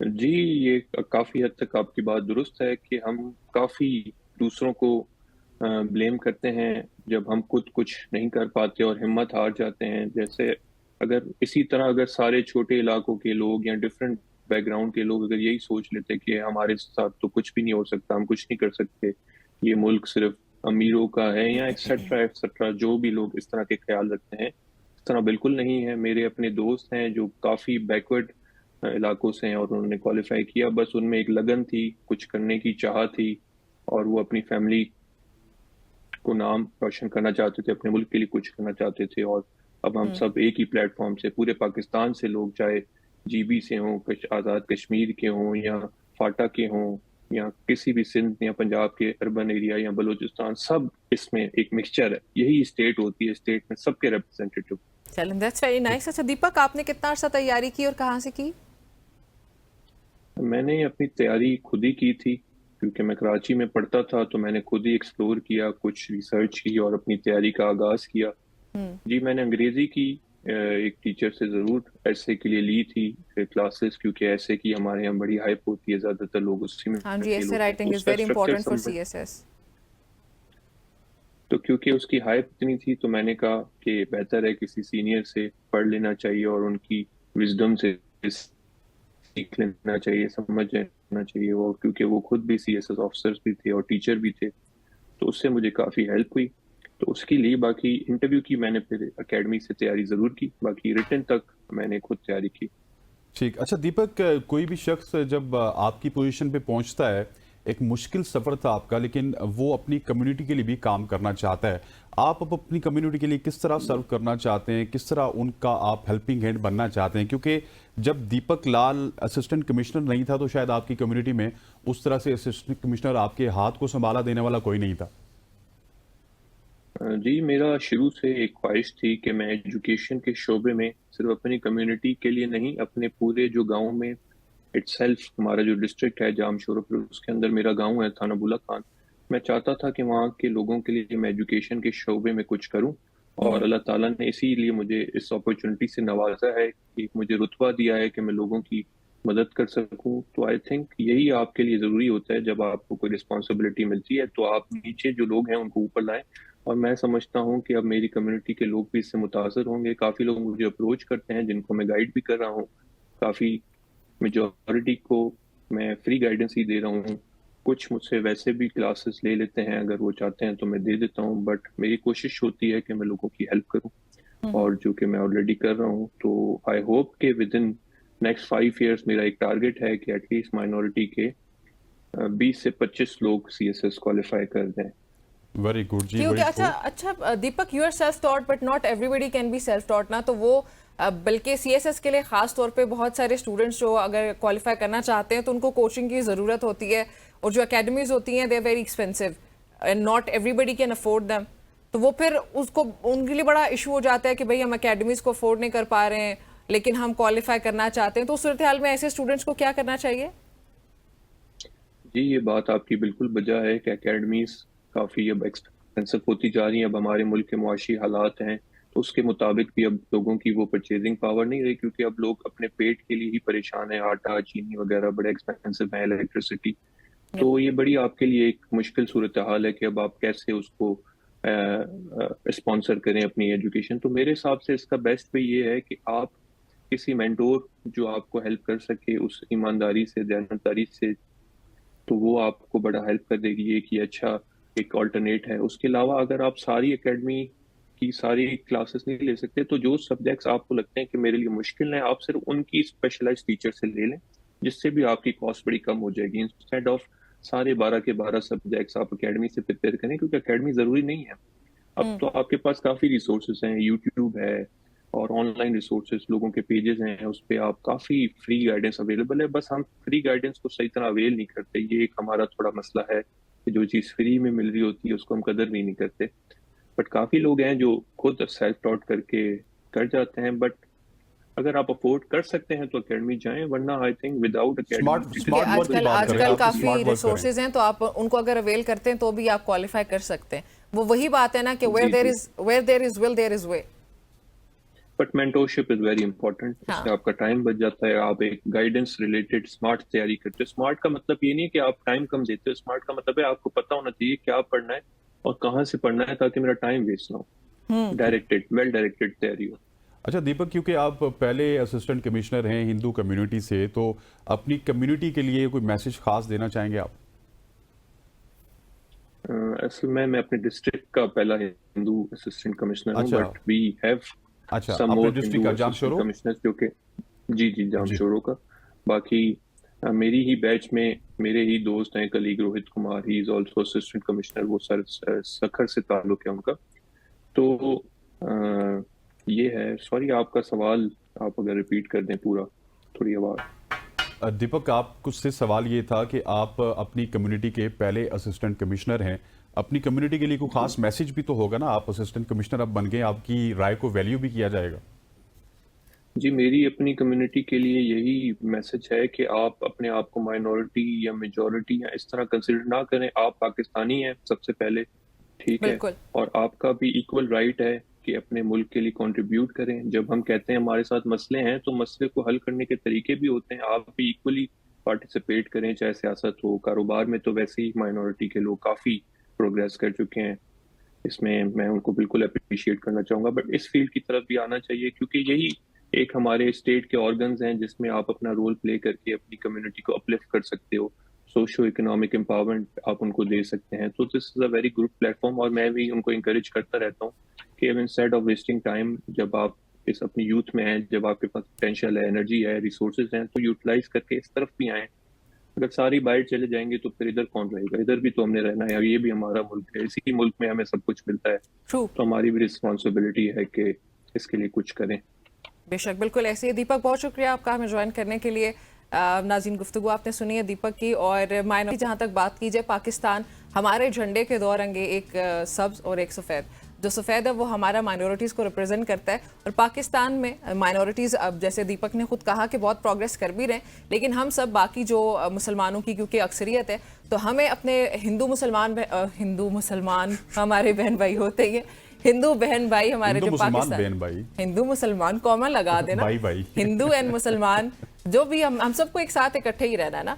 So that's going to be a good example Pakistan में कि भाई माइनॉरिटीज को उनका राइट्स मिलते हैं। यहाँ पे एक ब्रेक शामिल करते हैं, आपने हमारे साथ ही रहना।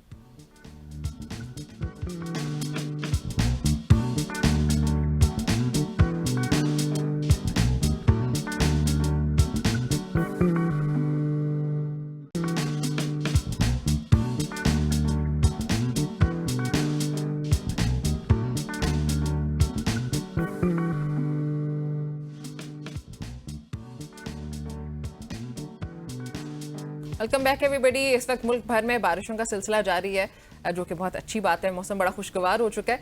नाला लेक का भी रुख कर लेते हैं। नाला लेक के मुख्तलिफ एरिया, सैदपुर विलेज में 84 मिलीमीटर, PMD सेक्टर H8 में 37 मिलीमीटर, बोकड़ा बड़ा मुश्किल नाम है ये वैसे, 33 मिलीमीटर बारिश रिकॉर्ड होने पर रेन इमरजेंसी नाफिज कर दी गई। कटारियां पुल पर भी नाला लई में जो है वो पानी का लेवल इस वक्त 10 फीट, और गवाल मंडी का जो मकाम है, गवाल मंडी जो पुल है, वहां पर 9 फीट की हद को छू चुका है, जिससे रावलपिंडी अंदरून शहर की अगर बात की जाए या फिर नशेबी इलाके जो है वहां पर सैलाबी सूरत हाल पैदा होने के खतरात पर रेन इमरजेंसी नाफिज की गई है। मजीद जानते हैं रावलपिंडी से हमारे नुमाइंदा अनवार अब्बासी हमारे साथ मौजूद है। अनवार, अस्सलाम वालेकुम। अनवार, क्या सूरत हाल है? पहले तो मौसम के बारे में बताएं और फिर खुदा न खास्ता जो सैलाबी सूरत हाल पैदा होने का खदशा है उसके हवाले से। देखिए, रावलपिंडी शहर में रेन इमरजेंसी तो नाफिज कर दी गई थी। गुज़श्ता रात की जो बारिश थी और या कल पूरे दिन जो बारिश रही है, उसके बाद आपने रावलपिंडी शहर की जो सूरत हाल देखी। वहाँ पे जो हमारे मुतल्लिका अदारे हैं, वासा है, रावलपिंडी वेस्ट मैनेजमेंट है, कंटोनमेंट बोर्ड है, उनकी कारकर्दगी, ज़िले इंतज़ामिया कह सकती है कि उनकी कारकर्दगी तो आपने देख ली कि क्या रही। पूरा शहर जो नशेबी इलाके थे, हमने देखा कि वहाँ पे कई फीट पानी आ गया था, गलियों में, मोहल्लों में, लोगों के घरों में पानी चला गया था। इसके अलावा 2 अमवात भी हुई है, बहुत सारा नुकसान हुआ। उसकी बड़ी वजह ये थे कि यहाँ पर जो सीवरेज का जो निज़ाम निकासी आपके लिए कोई मौसर यहाँ पर सिस्टम नहीं है। फंड्स दस्तयाब होते हैं लेकिन उन्हें यूटिलाइज़ नहीं किया जाता। कल सारा दिन बारिश रही और पूरे शहर में जो बिल्कुल जो नशेबी इलाके थे, सादकाबाद है, इसके अलावा सैदपुर रोड है, तेली मोहल्ला है, टांजबाटा है और दीगर जो इलाके हैं, वहाँ पर गलियों के जो मनाजर हमने देखे कि वो दरिया का मंजर पेश कर रहे थे। लोगों की वहाँ भी कीमती गाड़ियाँ खड़ी थी, उसका नुकसान हुआ, लोगों के घरों में पानी चला गया। और बहुत सारी ऐसे जो ट्रेड सेंटर्स हैं जिनकी मार्केट्स के बेसमेंट्स में उनका कीमती सामान पड़ा होता है, वहाँ पर पानी चला गया, लोगों का लाखों रुपए का नुकसान हुआ। आज अलबत्ता यहाँ मौसम अभी तक अबरआलूद है, जो बारिश की पेशगोई तो है, बारिश होगी। आप अमूमन ये होता है कि जब भी बारिश होती है यहाँ पर जो हंगामी सूरत हाल होती है, तो ज़िले इंतज़ामिया हो, वासा हो या रेस्क्यू 112 हो या दीगर अदारे और रावलपिंडी वेस्ट मैनेजमेंट कंपनी हो या कंटोनमेंट बोर्ड हो, अमूमन आकर ग्वाल मंडी या कटारिया पुल के ऊपर खड़े हो जाते हैं। फोटो सेशन के लिए यहाँ पर जरूर होते हैं। मशीनरी भी यहाँ पर आपने बिल्कुल ठीक कहा, लेकिन मुझे ये बताइएगा कि इस वक्त जो फुटेज यहाँ पे चल रही है उसमें स्पेशली सादकाबाद का इलाका हो गया, पेंच बाटा का इलाका हो गया या कटारिया का इलाका, वहां पे तो इस तरह लग रहा था कि कश्ती ही चलाई जाए तो ज्यादा बेहतर है, वीनस वाला माहौल था। लेकिन जो आपने सवाल किया, आपने अभी जो सवाल उठाए हैं, हुकूमती इदारे क्या कर रहे हैं? क्या इनको बारिश में सिर्फ फोटो सेशन याद आ जाता है? बारिश से पहले ये कहाँ पे होते हैं? उसने लियाकत भाई, दरअसल अलमिया ये है इस मुल्क का कि जब भी कोई हादसा होता है या इस तरह की गामी सूरत हाल होती है, हमारी इंतज़ामिया भी मुतहरक हो जाती है, हमारे सियासी नुमाइंदे भी मुतहरक हो जाते हैं। कल आपने देखा होगा कि ये पुल, ये ग्वाल मंडी का ये पुल है, काफ़ी मसरूफ़ रहा। यहाँ पे हमारे सियासी नुमाइंदे भी आते रहे, यहाँ पर ज़िले इंतज़ामिया के लोग भी आते रहे, मुख्तलिफ जो महकमों के सरबराहान भी यहाँ पर आकर फोटो सेशन करते रहे। भाई हम अलर्ट खड़े, लेकिन जो आपने सूरत हाल अभी देखी, आपने जिक्र किया कि मुख्तलिफ इलाकों की गलियों मोहल्लों में जिस तरह का आपने पानी देखा वहाँ पर, और वहाँ पे कश्ती नहीं चल सकती थी। कल आपने जो सूरत हाल देखी, क्या ऐसे सैलाबी रेले में कश्ती चलना मुमकिन है? वहाँ आपने देखा कि लोगों की गाड़ियाँ बह रही थी, इसके अलावा लोगों का कीमती सामान था, लोगों के घरों में पानी चला गया था और 2 जानें भी चली गई। लेकिन दूसरी तरफ हमने देखा कि यहाँ पर आकर कल नासिर भट्ट साहब जो सेनेटर यहाँ पे इसी मुकाम पर आए, उन्होंने कहा कि जी मुअस्सर इंतजामात से जो रावलपिंडी शहर में किए गए थे, मुअस्सर निकासी आपके बायस नुकसान कम हुआ। अब नुकसानात का जो अजाला तो हो नहीं सकता, लेकिन जो नुकसानात हुए रावलपिंडी शहर में, वो वहाँ जाके उन मुतासरीन को हम दिखाएंगे ज़रूर अपने स्क्रीन पर कि क्या क्या नुकसानात हुए। कल आपने देखा, अब मैं एक इसकी सबसे बड़ी वजह क्या है उसमें लियाकत भाई, कि यहाँ पर 6 करोड़ पे सालाना फंड दिया जाता है। ज़िले इंतज़ामिया, हुकूमत पंजाब ज़िले इंतज़ामिया को देती है, और ज़िले इंतज़ामिया जो वासा को यहाँ पर देता है निकासी आपके लिए, ये नालों की सफाई के लिए, उसे यूटिलाइज नहीं किया जाता। यहाँ पे कुछ मुकामी लोग थे, अभी कुछ देर पहले मेरी उनसे बात हुई, उन्होंने कहा कि गुज़श्ता 10 सालों में सिर्फ एक मरतबा देखा कि यहाँ पर ज़िले इंतज़ामिया के लोग आए, यहाँ वासा के लोग आए या रावलपिंडी वेस्ट मैनेजमेंट कंपनी के लोग आए, उन्होंने नाले की सफाई की। अगर मेरा कैमरामैन दिखा सके, यहाँ पे मेरे लेफ्ट साइड पे सीनरी जरूर मौजूद है। ये नालों के इतराफ में जितना भी कचरा, अगर कैमरामैन से मैं कहूँगा कि मुझे दिखाए कि वो सामने आपको एक मशीनरी यहाँ पे नजर आ रही होगी, ये सिर्फ फोटो सेशन के लिए है। यहाँ पे आप मालूम है कि अभी बारिश होगी, यहाँ पे अफसरान आएंगे, बाकी पॉलिटिशियंस आएंगे, मकामी नुमाइंदे आएंगे अपनी सियासत चमकाने के लिए, और इस मशीनरी जो मशीन लगी है आपको, ये शावर, इसके राइट लेफ्ट साइड पे एक आपको ब्रिज नजर आ रहा होगा। असल में ये नाला जो है, इसकी हद वहां पे वो ब्रिज जो ब्लू रंग का आपको नजर आ रहा है वहां तक है। उसके आगे जितना भी ये कचरा पड़ा है, ये सारा आप ये कह सकते हैं इन महकमों की, हमारे लेफ्ट साइड उस साइड पे कंटोनमेंट बोर्ड का ये एरिया है, और ये रावलपिंडी वेस्ट मैनेजमेंट का ये एरिया है।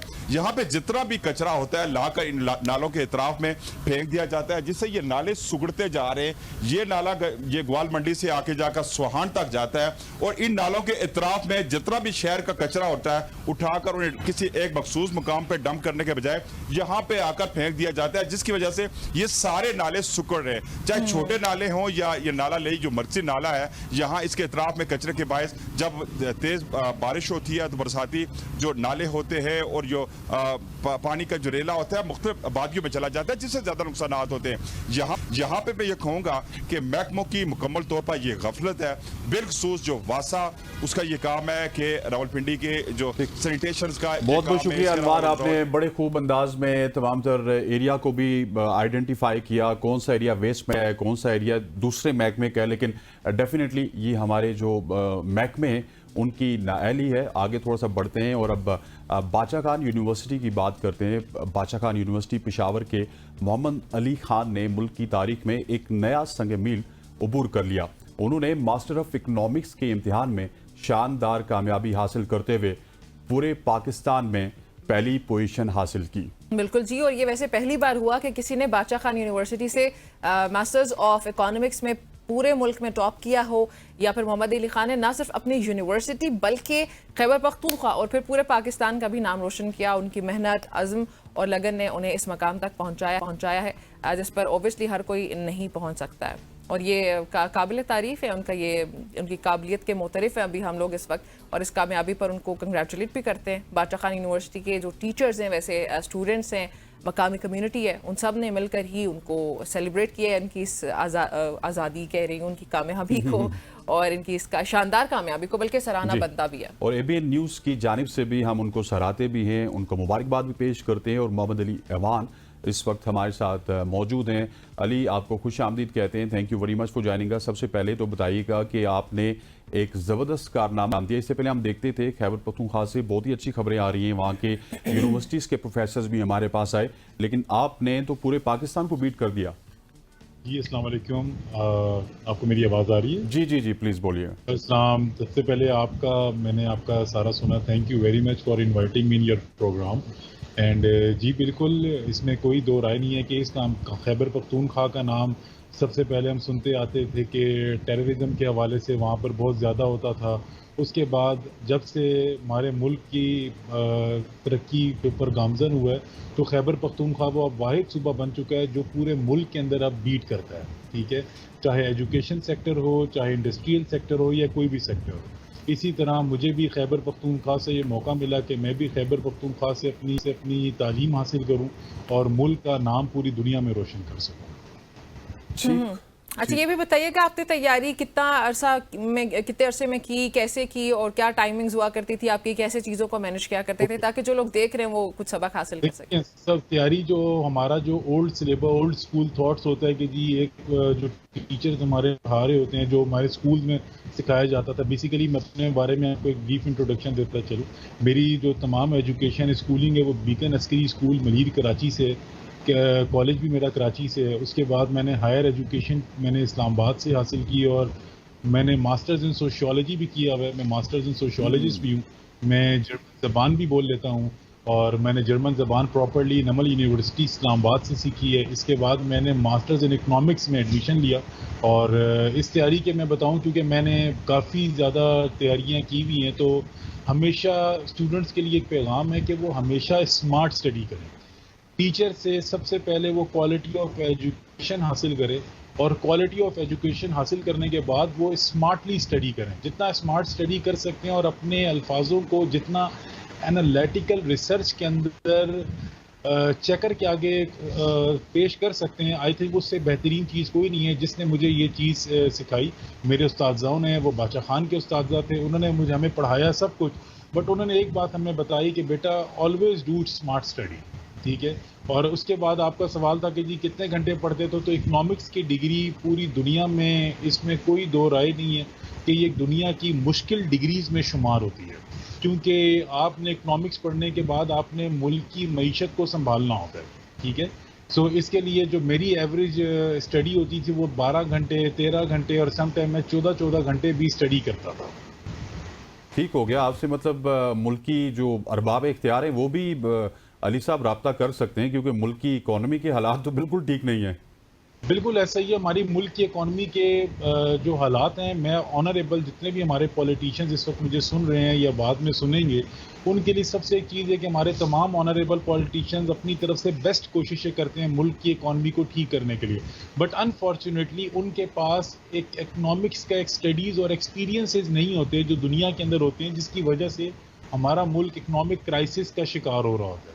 ठीक है, मेरी उनसे अरबाब इख्तियार से, हमारे तमाम ऑनरेबल पॉलिटिशियन से एक रिक्वेस्ट है कि वो हमेशा अपने साथ पॉलिसी मेकिंग के अंदर इकोनॉमिस्ट को बिठाएं, ताकि हमारा मुल्क इकोनॉमिक क्राइसिस से निकल सके। और हमारा मुल्क इकोनॉमिक क्राइसिस से एक ही तरीके के निकल सकता है कि अगर हम एटलीस्ट अप टू 10 ईयर्स की इकोनॉमी प्लानिंग करेंगे। आप आज मेरी ये बात नोट कर लें कि आने वाले 10 साल बाद पाकिस्तान के हालात बिल्कुल चेंज होंगे। हमारा अनफॉर्चुनेटली प्रॉब्लम क्या है कि हम शॉर्ट टर्म प्लानिंग करते हैं कि हम अगले 6 महीने के लिए हम इकोनॉमी को ऐसे कर लेंगे, और उस 6 महीने बाद हम दोबारा रीप्लानिंग करते हैं। जब तक हम अगले 10 साल की प्लानिंग नहीं करेंगे, like as an developed countries की तरह, यूएस की तरह, दुबई की तरह, तब तक हमारे मुल्क की इकोनॉमी ठीक नहीं हो सकती अनफॉर्चुनेटली। और वैसे भी हमारे, अगर ये तो चले इकोनॉमी की बात हुई अली, एक दूसरी तरफ अगर देखा जाए तो हमारे तालीम के शोबे में भी बहुत सारे मसाइल हैं। आपको क्या लगता है वो क्या मसाइल है और उनका क्या हल है? देखिए, जो हमारे जो तालीम के शोबे में सबसे पहला मसाइल है वो तो ये है कि हमारे पास स्कूल्स के अंदर और यूनिवर्सिटीज़ के अंदर एक वन करिकुलम सिलेबस मौजूद नहीं है। ठीक है, सिंध के अंदर जो बच्चा मैट्रिक कर रहा है या 1 क्लास से लेकर 8 क्लास तक पढ़ रहा है, हर स्कूल्स के अपने अपने जो हैं वो सब्जेक्ट्स हैं। सबसे पहले हमें अपने स्टूडेंट्स को स्मार्टली स्टडी करना सिखाना होगा। जब तक हम उनको स्मार्टली स्टडी और उनको ब्रेन स्टॉर्मिंग नहीं सिखाएंगे, ठीक है, और अगर हम उनको जब तक रटाफिकेशन वाली थ्योरी से हम उनको साइड पे नहीं करेंगे, तब तक हमारे मुल्क के अंदर से लीडर्स पैदा होने की तादाद में इजाफा नहीं हो सकता। अच्छा, ये जो वन करिकुलम की बात कर रहे हैं, ये तो पूरी दुनिया में है, लेकिन पाकिस्तान में इसके ना होने के यही मेरा ख्याल है नुकसानात हैं, क्योंकि जिस तरह आपने तो सिंध और केपी की बात की, लेकिन बेकन हाउस में पढ़ने वाले लड़के का और एक सरकारी स्कूल में पढ़ने वाले लड़के का IQ लेवल तो मैच ही नहीं कर सकता। बिल्कुल मैच नहीं कर सकता, क्योंकि हमारी गवर्नमेंट उसके ऊपर एक्शन नहीं लेती। गवर्नमेंट देखें, पॉलिसीज बनाना गवर्नमेंट का काम है और प्राइवेट इदारों का काम है उसके ऊपर इम्प्लीमेंट करना, ठीक है। अगर हम इस वक्त हमारे जो PTA के जो डोमेन्स हैं, हम उन PTA के डोमेन्स के ऊपर रहते हुए जिस तरह हम चैनल्स को आप ऑपरेट करते हैं, सेम इसी तरह लॉज बनाना गवर्नमेंट ऑफ इंस्टीट्यूशंस और पॉलिसी मेकिंग गवर्नमेंट का काम है, ठीक है। अगर आप पॉलिसी मेकिंग जब तक ये नहीं प्रोवाइड करेंगे, ये लॉ नहीं बनाएंगे कि तमाम स्कूल, चाहे प्राइवेट स्कूल है चाहे गवर्नमेंट स्कूल है, वन करिकुलम सिलेबस नहीं होगा, तब तक कोई भी स्कूल जो है उस चीज़ को फॉलो नहीं करेगा और हमारे मुल्क में से लीडर्स पैदा नहीं होंगे। अच्छा, इसकी भी यही वजह है अली के, ये बताइएगा कि जिस तरह आप टॉपर हैं तो आप अपनी मेहनत से टॉपर हैं, फिर इस तरह हमें इंडिविजुअल्स की तो कहानी मिलती रहेगी, लेकिन एज ए नेशन हम ग्रो नहीं करेंगे। एग्जैक्टली ऐसा ही है। एज अ नेशन हमें ग्रो करने के लिए हमें वन करिकुलम सिलेबस जो है वो इंट्रोड्यूस करवाना पड़ेगा और इसकी पॉलिसीज इंट्रोड्यूस करवानी पड़ेंगी। देखें, जब एक दफ़ा पॉलिसीज इंट्रोड्यूस हो जाती हैं तो कोई भी इदारा पॉलिसीज और गवर्नमेंट से ऊपर नहीं जाता, ठीक है। तो जब एक दफ़ा हमारी पॉलिसीज इंट्रोड्यूस हो जाएंगी, उस पॉलिसीज के बाद आप देखिएगा कि मुल्की नेशंस हमारे, फिर नेशन के एक दूसरे के साथ मुकाबला होगा, ठीक है। अभी मेरा मुकाबला, मैंने अगर अच्छी एजुकेशन प्राइवेट स्कूल से हासिल की है और मैं यहाँ तक पहुँचा हूँ, ठीक है, मैंने मल्टीपल डिग्रीज मैंने हासिल की हुई हैं, तो उसका रीज़न ये है कि मैंने इंडिविजुअली तौर पे मुझे एजुकेशन प्रोवाइड की गई है। अगर मेरा कॉम्पिटिटर पूरी नेशन होगी तो शायद मेरे साथ और भी लोग खड़े होते जिनका आप इस वक्त इंटरव्यू और उनको ऑनर कर रहे हो। अच्छा, ये भी बताएं कि आपकी जो अपनी फील्ड है, इसमें क्या मसाइल आपको नजर आते हैं जो स्टूडेंट्स को फेस करने पड़ते हैं, या फिर बहुत सारे स्टूडेंट्स बहुत सारी फील्ड से ही बैक ऑफ करते हैं, लेकिन आपकी फील्ड में पर्टिकुलरली? देखिए, हमारी फील्ड के अंदर पर्टिकुलरली ये है कि हमारी फील्ड के अंदर सबसे स्पेसिफिकली क्वेश्चन ये है कि हमारी फील्ड के अंदर जितने भी लोग इकोनॉमिक्स की डिग्री हासिल करते हैं वो डायरेक्टली अब्रॉड चले जाते हैं। इसका बहुत ब्रॉड स्कोप है और इसकी एक हाईली और हैंडसम सैलरी पे की जाती है अब्रॉड के अंदर। बट अनफॉर्चुनेटली पाकिस्तान के अंदर हमारे पास इसकी सैलरीज इतनी अच्छी पे नहीं की जाती, नंबर 1, एंड नंबर 2 कि ये मुल्की मईशत का मामला होता है। तो कोई भी मुल्क अच्छे माहिर मईशत को ड्रॉप आउट नहीं करता, ठीक है। हमारे मुल्क की फील्ड को बेहतर बनाने के लिए, इकोनॉमिक्स की फील्ड को बेहतर बनाने के लिए सबसे पहले तो गवर्नमेंट को उसके ऊपर तवज्जो देनी होगी, और जो भी इकोनॉमिस्ट बनकर मुल्क से डिस्चार्ज हो उसको फौरी तौर पर गवर्नमेंट को पॉलिसी बनानी चाहिए कि वो एटलीस्ट 1 साल या 2 साल मुल्की मईशत के अंदर अपना रोल अदा करे, ठीक है, ताकि हमारी मुल्की मईशत जो है वो स्टेबलाइज्ड हो सके। ठीक। अच्छा अली, ये बताइएगा कि आपके क्या इरादे हैं इन फ्यूचर? क्या आप इसी सब्जेक्ट में PhD की तरफ जा रहे हैं या फिर आप अब अपनी फील्ड में कहीं ना कहीं सर्व करना चाहते हैं? देखिए, सबसे पहली चीज़ तो ये कि मैं स्टडी भी करना चाहता हूँ। मैं गवर्नमेंट की तरफ से मेरी एक रिक्वेस्ट है कि मुझे सबसे पहले तो हाईली गवर्नमेंट लेवल के ऊपर मुझे ऑनर किया जाए, मुझे एक्नॉलेज किया जाए, नंबर 1। एंड नंबर 2 कि बिल्कुल मैं PhD के लिए US ट्रैवल करना चाहता हूँ और मुझे उसके लिए स्कॉलरशिप की ज़रूरत है, ठीक है। एंड थर्डली जो सबसे मेरा मेन पॉइंट है कि मैं ये आज आपको इस प्लेटफॉर्म के ज़रिए बात बताता चलूँ कि मैं इस इकोनॉमिक्स की डिग्री को किसी भी मुल्क को फ़ायदा नहीं दूंगा माँ सिवाय पाकिस्तान के। क्यों? क्योंकि इस वक्त मेरा मुल्क एक नाजुक दौर से गुजर रहा है। अगर मैं एज अ नेशन, क्योंकि मुझे बचपन में मेरे स्कूल, हमारे डायरेक्टर सर होते थे ब्रिगेडियर दिलशाद हुसैन मलिक, उन्होंने हमें एक ही चीज़ हमें बताई थी कि आज का जो बच्चा है वो आने वाले 15 साल बाद मुल्क का लीडर है और मुल्क की कमांड आप लोगों ने संभालनी है। अगर मैं एज अ नेशन के तौर के ऊपर मैं सिर्फ चंद पैसों को देखते हुए मैं अपने मुल्क को छोड़कर चला जाऊंगा तो फिर मेरे मुल्क में आने वाली नस्ल का क्या होगा? तो ऐसे तो मेरा मुल्क खत्म हो जाएगा। तो I just want to serve my country, ठीक है। मैं दुनिया में जहाँ पे भी पढ़ूँ, मैं सिर्फ और सिर्फ अपने मुल्क की मईशत को ठीक करना चाहता हूँ ताकि मेरी आने वाली नस्ल 15 साल बाद उसको वो चैलेंजेस और वो चीज़ें फेस ना करनी पड़ें जो आज हमें फेस करनी पड़ रही हैं। जी ठीक हो गया अली, बहुत शुक्रिया आपका हमें वक्त देने के लिए, हमें ज्वाइन करने के लिए। नाज़रीन, गुफ्तगू आपने सुनी अली की। ये गुफ्तगू का सिलसिला जारी रहेगा, मगर यहाँ पे वक्त एक ब्रेक शामिल करने का। हमारे साथ रहिए।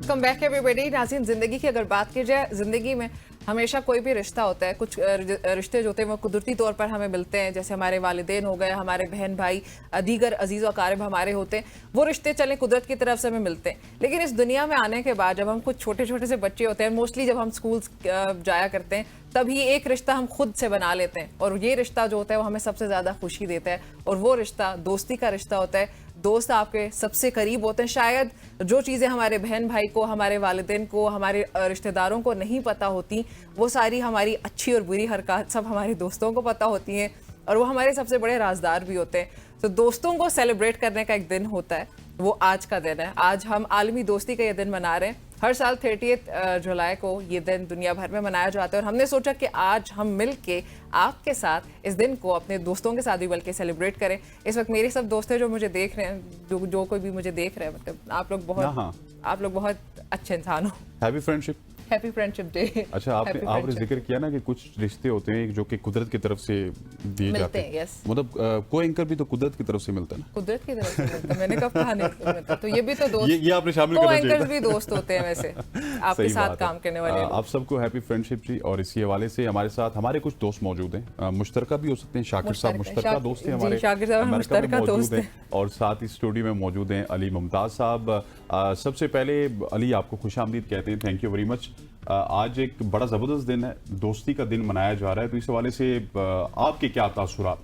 बिल्कुल जी, जैसा कि आपने इंट्रो में कहा है कि दोस्त फैमिली के बाद या फैमिली से पहले भी काफ़ी सारे दोस्त आ जाते हैं, क्योंकि उनके साथ तकरीबन ज़िंदगी में हर चीज़ अच्छी बुरी शेयर कर सकते हैं, और वो लोग आप लोगों के लिए एक तरीके से गाइडिंग लाइन का ज़रिया भी बन सकते हैं। अच्छे दोस्त भी होते हैं, बुरे दोस्त भी होते हैं, और अच्छे दोस्त मिल जाना ज़िंदगी में एक बड़ी खुशनसीबी की बात होती है, क्योंकि कोई भी दोस्त जो होता है वो आपको या तो एक राइट ट्रैक पे लेके जाता है या रॉन्ग ट्रैक पे लेके जाता है। तो जैसा कि हमारी दोस्ती है काफ़ी पुरानी चल रही है, तो अल्हम्दुलिल्लाह आज तक हम लोग जो है एक दूसरे को लेके अच्छी डायरेक्शन में गए, और it's been more than a decade I think. और अल्हम्दुलिल्लाह ज़िंदगी के हर शोबे में हम एक दूसरे के साथ जो है डिस्कशंस करते हैं, और अच्छे दोस्त मिलना किसी नेमत से कम नहीं है मेरे ख्याल में। ऐसे ही शाकिर बहुत मुस्कुरा रहे हैं। अच्छा यार, ये सिर्फ एक शख्स है शाकिर, जो कि हम तीनों के दोस्त हैं। अच्छा, वेरी नाइस। ये मुश्तरका दोस्त है। हैप्पी फ्रेंडशिप डे पे ना शाकिर को बुलाने का मकसद ये था। शाकिर, आप बहुत मुस्कुरा रहे हैं, क्या वजह है? देखिए, मैं इसलिए मुस्कुरा रहा हूँ कि मैं जहाँ पर हूँ यहाँ रात का 1 बज चुका है तकरीबन, और रात 1 बजे इस तरह तैयार होकर आपके लिए उठ के खड़ा हो, इससे ज्यादा दोस्ती की और मैं क्या मिसाल दे सकता हूँ। Very nice, thank you.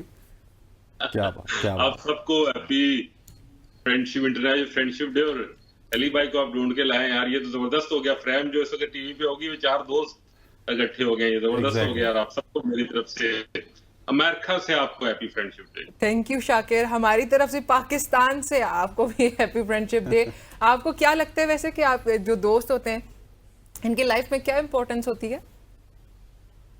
देखिए, आपने जिस तरह इंट्रो में क्या कहा कि बहुत सारे आपके रिश्ते होते हैं जो कुदरत आपको अता करती है, आपके वालिदैन, आपके बहन भाई, इवन कजन्स भी उनमें शामिल होते हैं। लेकिन एक वो रिश्ता है जो इंसान खुद आके दुनिया में बनाता है, और वो दोस्ती का है, वो आपकी अपनी प्रोडक्ट होती है। और वो मैं समझता हूँ कि बहुत सारी चीजें आप, मेरी प्रोडक्ट हमेशा एक्सपायर्ड होती है शाकिर।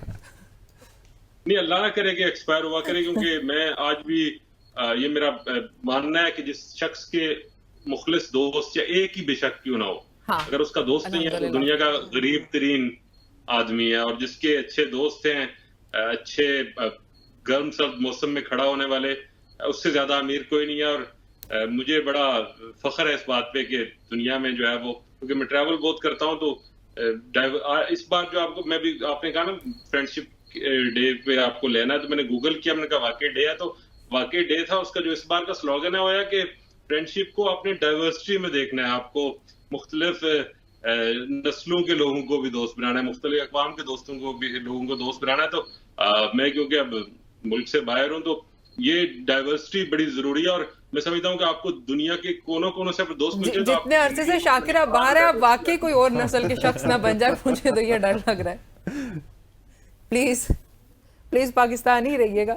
नहीं, ये 6 महीने बाहर रहते हैं, 6 महीने में आ जाते हैं। हाँ, कभी तो वो इतने लंबे अरसे से ऑस्ट्रेलिया बाहर है ना, कह रहे नस्ल पता नहीं, शायद मुझे लग रहा है हमारा मेंटली प्रिपेयर कर दोस्ती में आप बियॉन्ड बॉर्डर्स है, दोस्ती किसी नस्ल की, किसी रंग की, किसी कौम की, किसी मुल्क की पाबंद नहीं है। आपको कोई कहीं भी कोई ऐसा किसी का अमल इतना आपको टची लगता है, इतना आपके दिल को मोह लेता है कि आप वाकई उम्रें फिर आपकी दोस्ती में गुजरती हैं। तो आप सबको मैं दोस्त समझता हूँ, ये मेरे लिए आजाद। ठीक हो गया। चलिए, वैसे आपको अगर पिक करना पड़े हसनैन और शाकिर में से, आप किसको पिक करेंगे?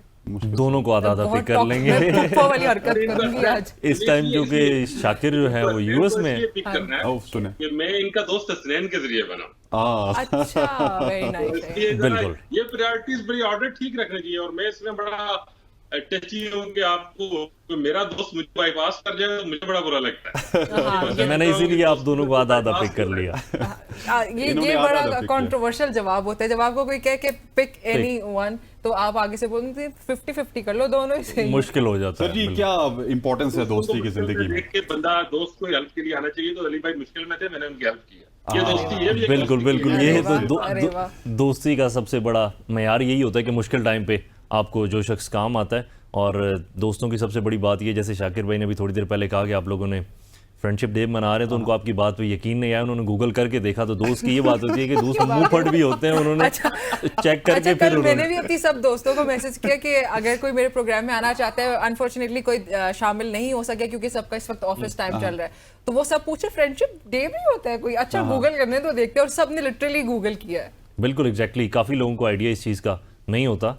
लेकिन मेरा ख्याल है कि दोस्त आपके पोटेंशियल को भी जानते हैं, आपकी कमजोरियों को भी जानते हैं और आपको वो पुश करते रहते हैं। बिल्कुल इसी तरीके से है। हम अपनी मिसाल अगर ले लेते हैं तो हम दोनों एक दूसरे को काफ़ी ज़्यादा पुश करते थे। हसनैन चूँकि अब तो माशाल्लाह एक अच्छे स्टेज पे बैठे हुए हैं, जब इनिशियल डेज में हम लोग बैठे होते थे, गपशप करते थे, तो कुछ इवेंट्स में जाते थे, कोई आपस में गपशप होती, तो हम लोगों को आपस में अक्सर ये डिस्कशन होती थी कि भाई आपको ये चीज़ एक्सप्लोर करनी चाहिए, इस इंडस्ट्री में जाना चाहिए, मीडिया इंडस्ट्री में। ये मुझे पुश करते रहते थे कि भाई आपको ये करना चाहिए, इस तरीके से करना चाहिए। तो दोस्त जो होते हैं वो एक दूसरे को पहचान जाते हैं बहुत शुरू में।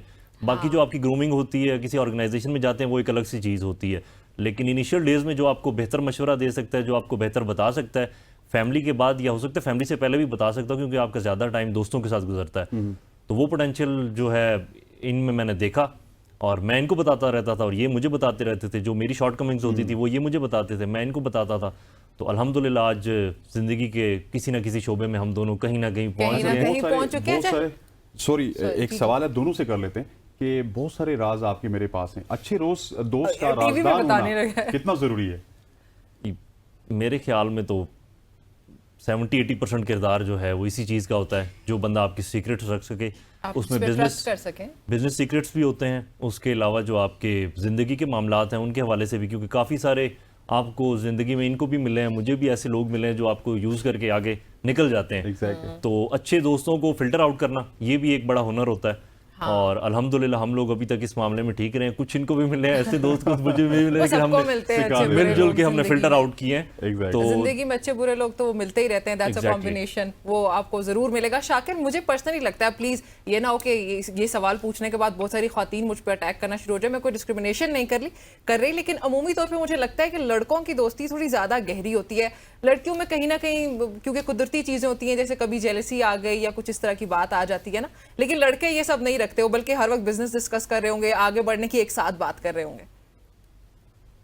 मेरा ख्याल है क्योंकि वो जो शायद फराज ने भी कहा था कि दोस्त होता नहीं है रात मिलाने वाला, तो आपको लाखों हजारों के मजमे में दोस्त दो चार ही होते हैं आपके। हाँ, ये तो है। आप जितना भी आप किसी दिन बैठ के उनको फिल्टर करें, कुछ पैमाने होते हैं दोस्ती के, उनको आप उन पे वैसे दोस्तों को आजमाइश में नहीं डालना चाहिए। खैर मुझे ज़हन में आ रहा है कि दोस्तों को आजमाते जाइए, दुश्मनों से प्यार होता जाएगा। तो ये बिल्कुल उनको आजमाना नहीं चाहिए। और दोस्ती का एक पैमाना आपका यह है कि जब आप किसी को दोस्त बनाने जाएं तो रात अंदोई का शेर, मुझे आज शेर याद आ रहे हैं मेरा, रात अंदोई आप का तो शेर। बहुत बड़े शायर भी हैं। इस मामले में मेरा ये बेंचमार्क है कि जब किसी से दोस्ती की जाए तो दुश्मनों से भी राय ली जाए, अरे और वाह। उस राय के बाद उसको सेलेक्ट करें, दोस्त बनाएं, और फिर दोस्ती मेरे नजदीक इज अ कंप्लीट पैकेज। दोस्ती ये नहीं हो सकती कि उसकी अच्छाइयां आप उनकी अच्छाइयों के दोस्त हैं और उसकी जो खामियां वो आप उसको अडॉप्ट नहीं करेंगे। फिर दोस्ती जब एक प्रोसेस से गुजर के जब आप किसी को दोस्त कहते हैं, दिल से कहते हैं और एक्सेप्ट करते हैं, तो उसको कंप्लीट पैकेज के तौर पर एक्सेप्ट करना चाहिए। जो आपने कहा कि लड़कियों की दोस्तियां ज्यादा फ्रजाइल होती हैं, पेरिशेबल आइटम है, जल्दी, मेरा ख्याल उसमें जो पेट का हल्का होने वाला आंसर है ना, वो जो इधर की बात उधर करना, राज ना रखना, या दिल में बात रख लेना हमेशा के लिए, ये कुछ कुदरती चीज है ना, इसमें कोई इख्तियार भी नहीं है। शाकिर बहुत सच्ची बातें कर रहे हैं आप। नहीं, ये मेरा ख्याल है कि इसकी एक वजह ये है कि देखिए, जब आपका किसी का ट्रस्ट डेफिसिट जहां आ जाए, वहां दोस्ती नहीं कायम रह सकती, ताल्लुक बरकरार रहेगा, लोग कैरी ऑन करेंगे, एक रख रखा होता है, लेकिन जो दोस्ती का बेंचमार्क है वो उस शीशे में दरार आ जाती है। और दोस्ती में सबसे बड़ी चीज ही ट्रस्ट है आपका। आप अगर ट्रस्ट डेफिसिट जहां किसी भी रिलेशन में वैसे ट्रस्ट डेफिसिट आ जाए तो वो प्रॉब्लम पैदा करती है। लेकिन मैं दोस्ती के मामले में समझता हूँ कि फिर वो दोस्त नहीं रहता, आपका जानकार हो सकता है, जानने वाला हो सकता है, बस वो फॉर्मल हो जाते हैं उसके साथ, वो दोस्ती नहीं रहती। दोस्ती के पैमाने से जो है वो उतर जाता है। लेकिन शाकिर साहब, एक सवाल ये है, आप अब स्पोर्ट्स से भी रिलेटेड हैं, तो ये जो दोस्ती यारी का कल्चर है टीम में भी है, वहां पे हमें पसंद नहीं है, इसकी क्या वजह है? आज इंटरनेशनल डे भी हम बना रहे हैं, अब खेल पे पहुंच गए हम। देखिए, मैं इसमें ये कहता हूँ कि दोस्ती जो है वो आपका एक प्राइवेट मैटर है ना। जब आप कहीं प्रोफेशनलिज्म में जाएंगे तो वहां दोस्ती, मुझे अक्सर दोस्त पूछते रहते हैं कि आपका क्रिकेटर कौन सा अच्छा दोस्त है। मैंने कहा यार, हम साफी हैं, वो क्रिकेटर हैं, हमारी रोजी रोटी है। अब घोड़ा घास से दोस्ती करेगा तो खाएगा क्या? इसलिए कोई इतनी अच्छी दोस्ती, हमारा प्रोफेशन इसकी इजाजत देता है कि बहुत ज्यादा दोस्ती की, जो कि मेरी सरफराज अहमद साहब से एक दिली लगाओ दोस्ती। मैं कहूँ अगर मुझे कोई क्रिकेटर किससे आपकी ज्यादा अच्छी दोस्ती है उनसे है, लेकिन मिलना मिलाना अच्छे ताल्लुकात सबसे हैं, लेकिन एक लिमिट आती है ना। देखें, उनकी प्रोफेशनल जिम्मेदारी, काम में आपके पर्सनल बिहेवियर तो नहीं आना चाहिए आपके काम में, तो काम तो फिर काम आप प्रोफेशनल हैं वहां पर आपको मेरिट होना चाहिए। जाती टीम है, जाती कारोबार है, जरूर दोस्तों को अकोमोडेट करें। लेकिन पब्लिक इंटरेस्ट इन्वॉल्व है, जहां मुल्क का नाम हो, वहां पर मेरा ख्याल है फिर दोस्ती यारी कल्चर नहीं होना चाहिए। शाकिर, आपकी और हसनैन की कभी लड़ाई हुई कोई? मेरा ख्याल अभी तक नहीं हो सकी, लेकिन अब आप दरमियान में आ गई हैं तो शायद हो भी जाए। मैं जरूर आज फूफो वाला काम करूंगी, मैंने पहले बोला था। अली, आपकी कभी हुई हसनैन से लड़ाई?